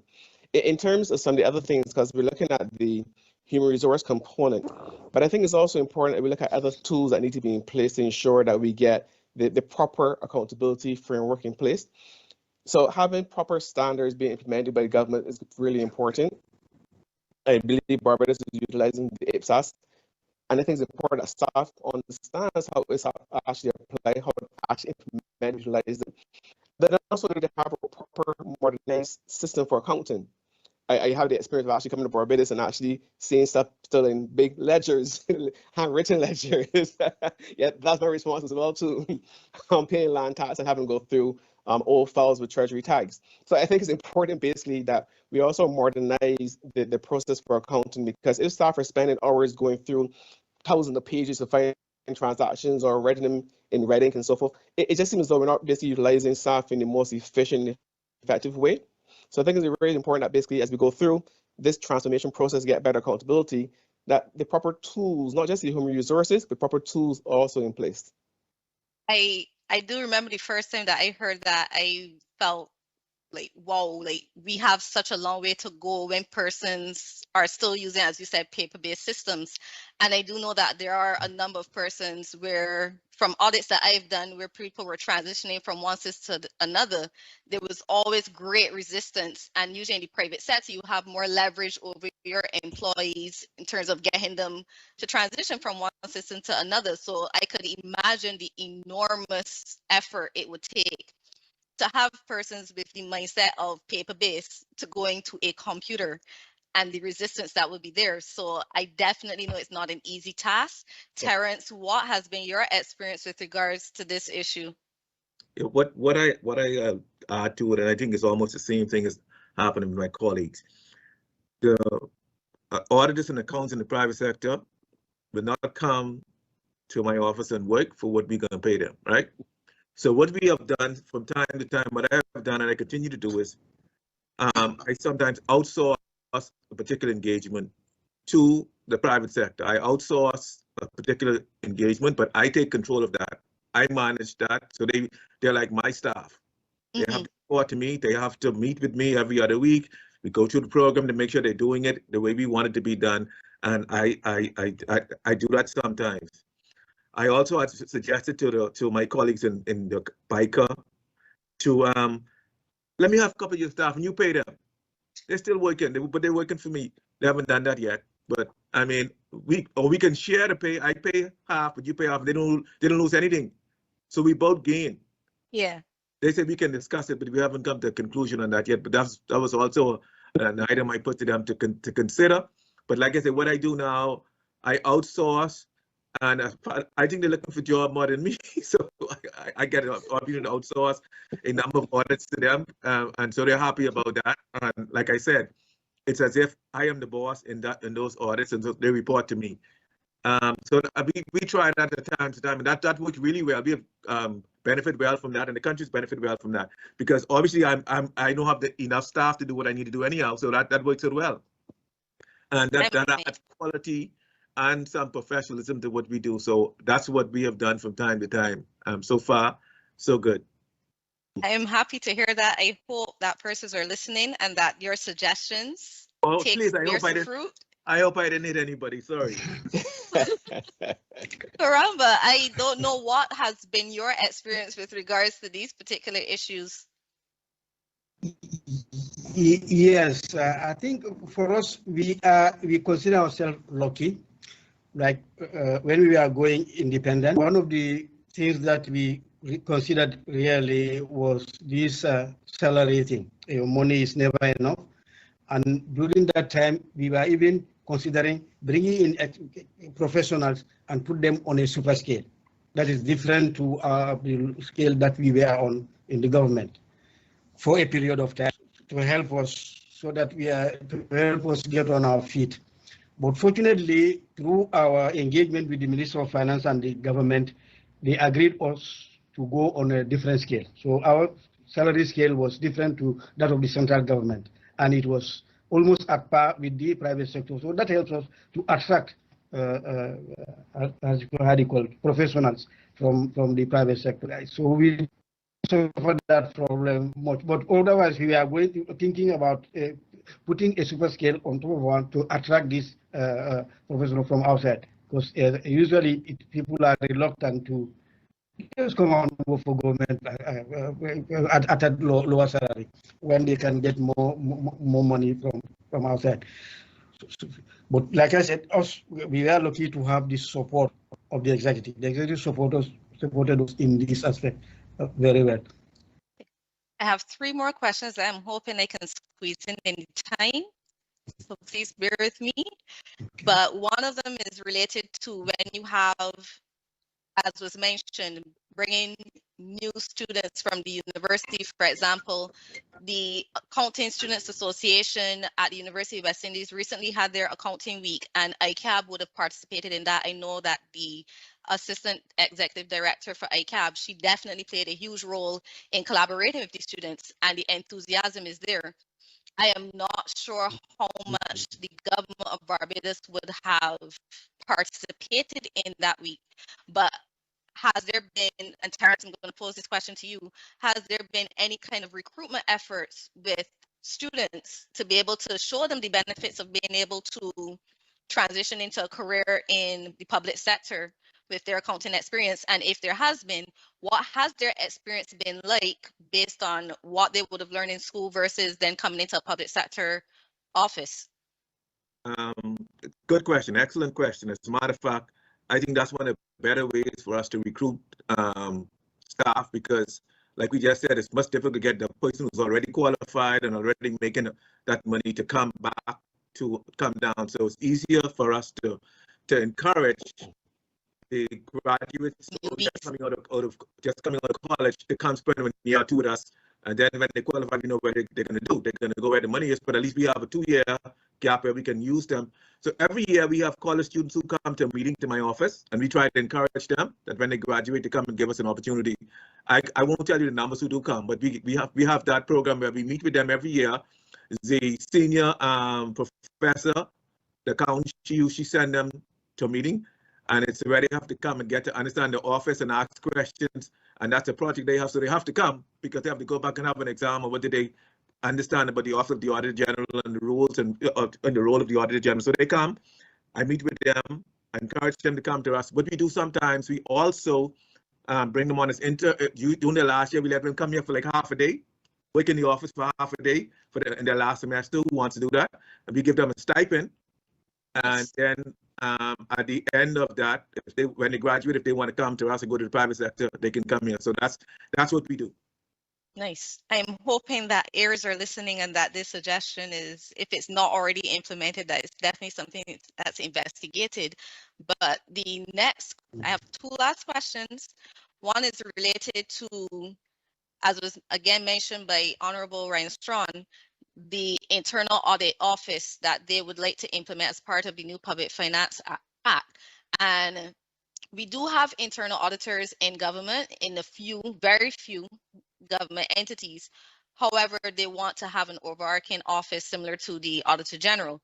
Now, what are your thoughts on, because I have an internal audit background working with a private entity, but I do know that there will be significant differences in terms of what an independent board equivalent would look like in terms of who we should be reporting to, and making sure that this internal audit office is not silenced by reporting only to the equivalent of management within the public sector, but what would be the equivalent of an independent reporting body for this particular office to be reporting to? What, in your opinion, would that look like?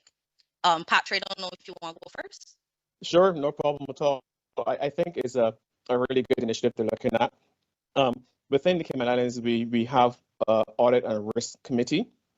Now, this basically sits at the core government level, and this organization basically is where internal auditors basically report into to look at issues basically identified within the core government. Like you mentioned, the key thing really is about the independence of that particular body and the persons who are also employed as internal auditors. I think what we've seen as a deficiency with internal audit is that in a lot of cases, they're actually reporting to the finance function within the respective organization. That's at the wrong level. They need to be reporting basically to the governance structure within the organization. So within government, most government entities don't necessarily have, well, this is at core level, ministries and so forth, wouldn't necessarily have a board of directors. You might probably have it more so in the statutory authorities and government companies. So if you have it in those entities, then the internal auditor report to them. Within the core government, however, it will be important that there's actually that separation where there's a level of governance that those individuals report directly into and not within to the finance function within the organization. Karambe, would you like to contribute? Yeah. In our own case, we have a similar setup, internal audit. What we have is an audit committee that they report to for accountability purposes. Administratively, they are set up under the Ministry of Finance. But in terms of reporting, they report to a committee, a separate committee that is called the Internal Audit Committee, comprised of senior civil servants. Most of them, of course, retired, that take care of the report. And it, so far is going well. The only problem is their relationship with the National Audit Office, that is the Auditor General's office, in terms of overlap, coordination of work and so on. Sometimes conflicts do come. Who is first when it comes to an institution? If you don't, how do you call it, coordinate your work programs. I think that's what we are currently. We are engaged in the 2 offices in the Gambia here to see how we can coordinate our programs so that there is no such conflicts are prevented, and there is no duplication of work. I think that is very important to have it in mind. Okay, thank you. Bruce, I definitively agree with Patrick's statement about the reporting structure. The issue, though, many times the way how the boards are appointed, it's sometimes a minister that's recommending who should be on the board, and there's conflict of interest, or there is a lack of the qualifications that would be necessary to review the reports at a level where the input or the feedback would be meaningful. Is there anything that you would recommend in terms of restructuring how that happens, so that when we do have this kind of reporting structure, that the efforts of the internal audit department or office are not stymied by these limitations? Yeah, I mean, I think exactly with what Patrick was saying. I mean, it's definitely both, and you've got to have the internal audit function needs something to report to, an audit committee or whatever you want to call it, that operates, and otherwise there's no point. But that audit committee needs to have some abilities and needs to be appointed through an appropriate process. So it's not just simply the person who's going to be essentially audited identifying the people who are going to go on that committee, and that becomes part of the challenge. I don't have the exact answer for that. What I would encourage is definitely that you to go on a benchmarking exercise and see what's happening around the world. I am familiar, just my former neighbour Botswana, I know has a centralised internal audit function like that, which I believe was operating quite well. I'm not sure their reporting lines, but thinking holistically and thinking about the whole system is the right way to go, and to create opportunities also for the accounting profession to contribute to that conversation and ensure that the governance that's being established is going to be helpful.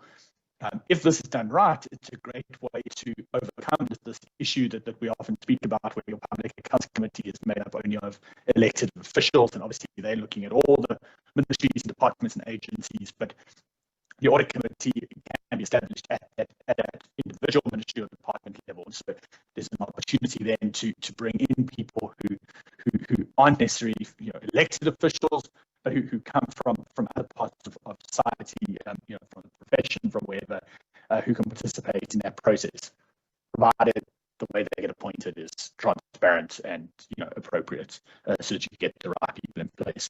Just thinking about it holistically would be the right way to go. To just establish an internal audit function. It's think about everything that's going to be in that ecosystem. And the final thing really to emphasize, and AG Torre highlighted this, the way the Supreme Audit Institution, the Auditor General's Office, cooperates with the internal audits is critical, because the work that the internal audit is doing can reduce some of the work that the Auditor General needs to do if it's done correctly with the right independence and oversight. And the last question is related to the Public Accounts Committee, because for the Auditor General's Office, this is the arm that helps with the investigation and follow-up and resolution of issues that would be raised in his report. I can speak for Barbados. Our Public Accounts Committee has been highly ineffective. It has not resolved any of the issues. Furthermore, we've had ministers in the past who have gotten lawyers to say that they don't have to speak to the Public Accounts Committee. So we've had a bundle of fun here. What would you recommend should be the structure of the Public Accounts Committee, and how best can this be used effectively to resolve issues raised by the Auditor General? If I may come in, first of all, in our own context, the Public Account Committee in our laws is considered as a high court. So the issue of your lawyers who know that to say they cannot talk to the courts. But usually, for me, the emphasis should be on the clerk's office, the executive, because these politicians will come and go. Our own typical example is that we had it's mixed. The effectiveness of the Public Account Committee has been mixed. You will have a period when they will be very good, and when they go, the next one will come, and then you will struggle to get them on board. So for me, I am concentrating on the clerk's office. that regulates the help the National Assembly, that assists the Public Accounts Committee in terms of training, advocacy, and what they needed to do to bring on this one. Of course, we do have regular training for the Finance and Public Accounts Committee twice annually. Actually, when they come in first, we take them and then tell them about our work and what they need to do to help public financial management. But focus should largely be on the support staff, the class office. In our case, that's helped the National Assembly members. And I think we are and it is again that is also paying dividend for us now. As the last example, the RS report. I mean, a lot of attention has been given to it because of the participation of the Public Account Committee. They even set up a task force to look at the recommendations that we made. So in terms of working with the Public Account Committee, you should also consider the class office, the support staff particularly. Yeah. Anyone else? One more person to jump in before we wrap up? I'll be really brief. And my wrap-up comment basically, I agree with everything that my fellow panelists has mentioned there. But the underlying component here is that for the PAC to be as effective as possible, apart from them having the knowledge and the technical skill sets, there needs to be political will. And to get political will, you need to have the public participation and public pressure. So my ending comment would be that it's really important that, again, civil society like yourselves, ICAB, and the general public basically keeps the pressure on, keep participation, be aware, and be involved in the process. Bruce and Terence, anything you'd like to add in the last minute? You said it. It's been said. We're not as active as it should be. When they're ready, they get very active. That depends on if it's beneficial. And so I'm agreeing with the statement that was said by my colleagues. Yeah, I suppose I would sort of finish up with 3 words there. You know, mandate, competency or training, and publicity, in the sense that you want the PAC to have the mandate to do what they need to do, that you're not getting legal issues and so on, that it's a very strong mandate and very clear what they're supposed to be doing.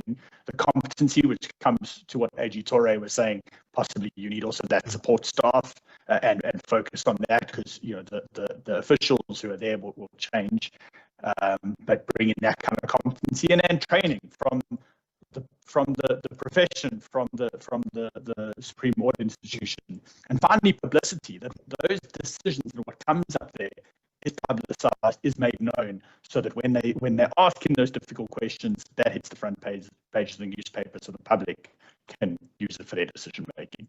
Good. I couldn't have said it better myself. As expected, this panel was extremely engaging, extremely knowledgeable. I will be reaching out to many of you, so hopefully you leave your numbers for me to bug you. But thank you so much for your time, for your expertise. Very, very, very grateful. Thank you, Crystal. It was a pleasure. Thank you, colleague. Thank you, everyone. Thank you. My pleasure. Thank you so much. Thank you. Bye-bye. Okay, Patrick. Good to see you, Terence. Bye. All right.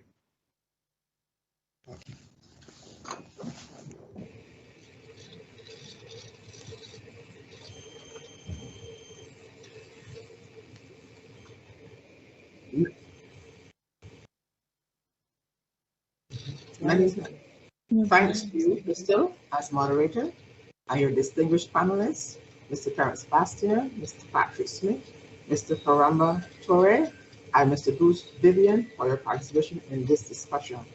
It has been my experience that any conversation surrounding the Auditor General's function or his report always invokes much discussion, and today you did not disappoint.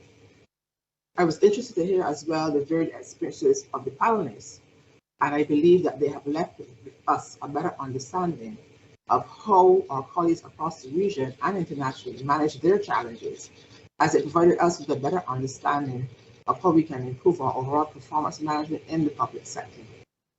I would like to also assure the panel that ICAB has given its commitment to government to assist in its transformation exercise as it moves to a performance management-driven public sector. I can't see myself, so just let me know. Thank you again for sharing, gentlemen and lady. We welcome your thoughts and suggestions on this subject in terms of solutions in the short, medium, and long term. Attendees and colleagues, we have reached the end of today's conference. I do hope you enjoyed this conference, as the Public Sector Committee would have worked tirelessly to ensure its relevance, and we do hope that the information shared as to why, as a public sector, we need to retool, rethink, and realign how we do business is important and is realized. I thank you all for your attention. I will now hand the conference over to Ms. Fiona Jones, ICAB Council member and member of the Public Sector Committee, to give the vote of thanks. I enjoyed being your MC today, and I now bid you adieu. Fiona? Thank you, Deanna. What a wonderful MC you were. Thank you so much. On behalf of Council and the Public Sector Committee, thank you all for attending today's Public Sector Conference. I hope that you found today's session not only informative, but useful to your work life. Thank you to our immediate past President and member of the Public Sector Committee, Lydia McCulling, for her welcome remarks and setting the stage for the conference. I also thank her for highlighting ICAB's previous and current initiatives to assist the government of Barbados with public financial management reform. A special thank you to the Honorable Ryan Strawn, Minister in the Ministry of Finance and Economic Affairs, for taking the time out of his very busy schedule to deliver the opening remarks at our conference today.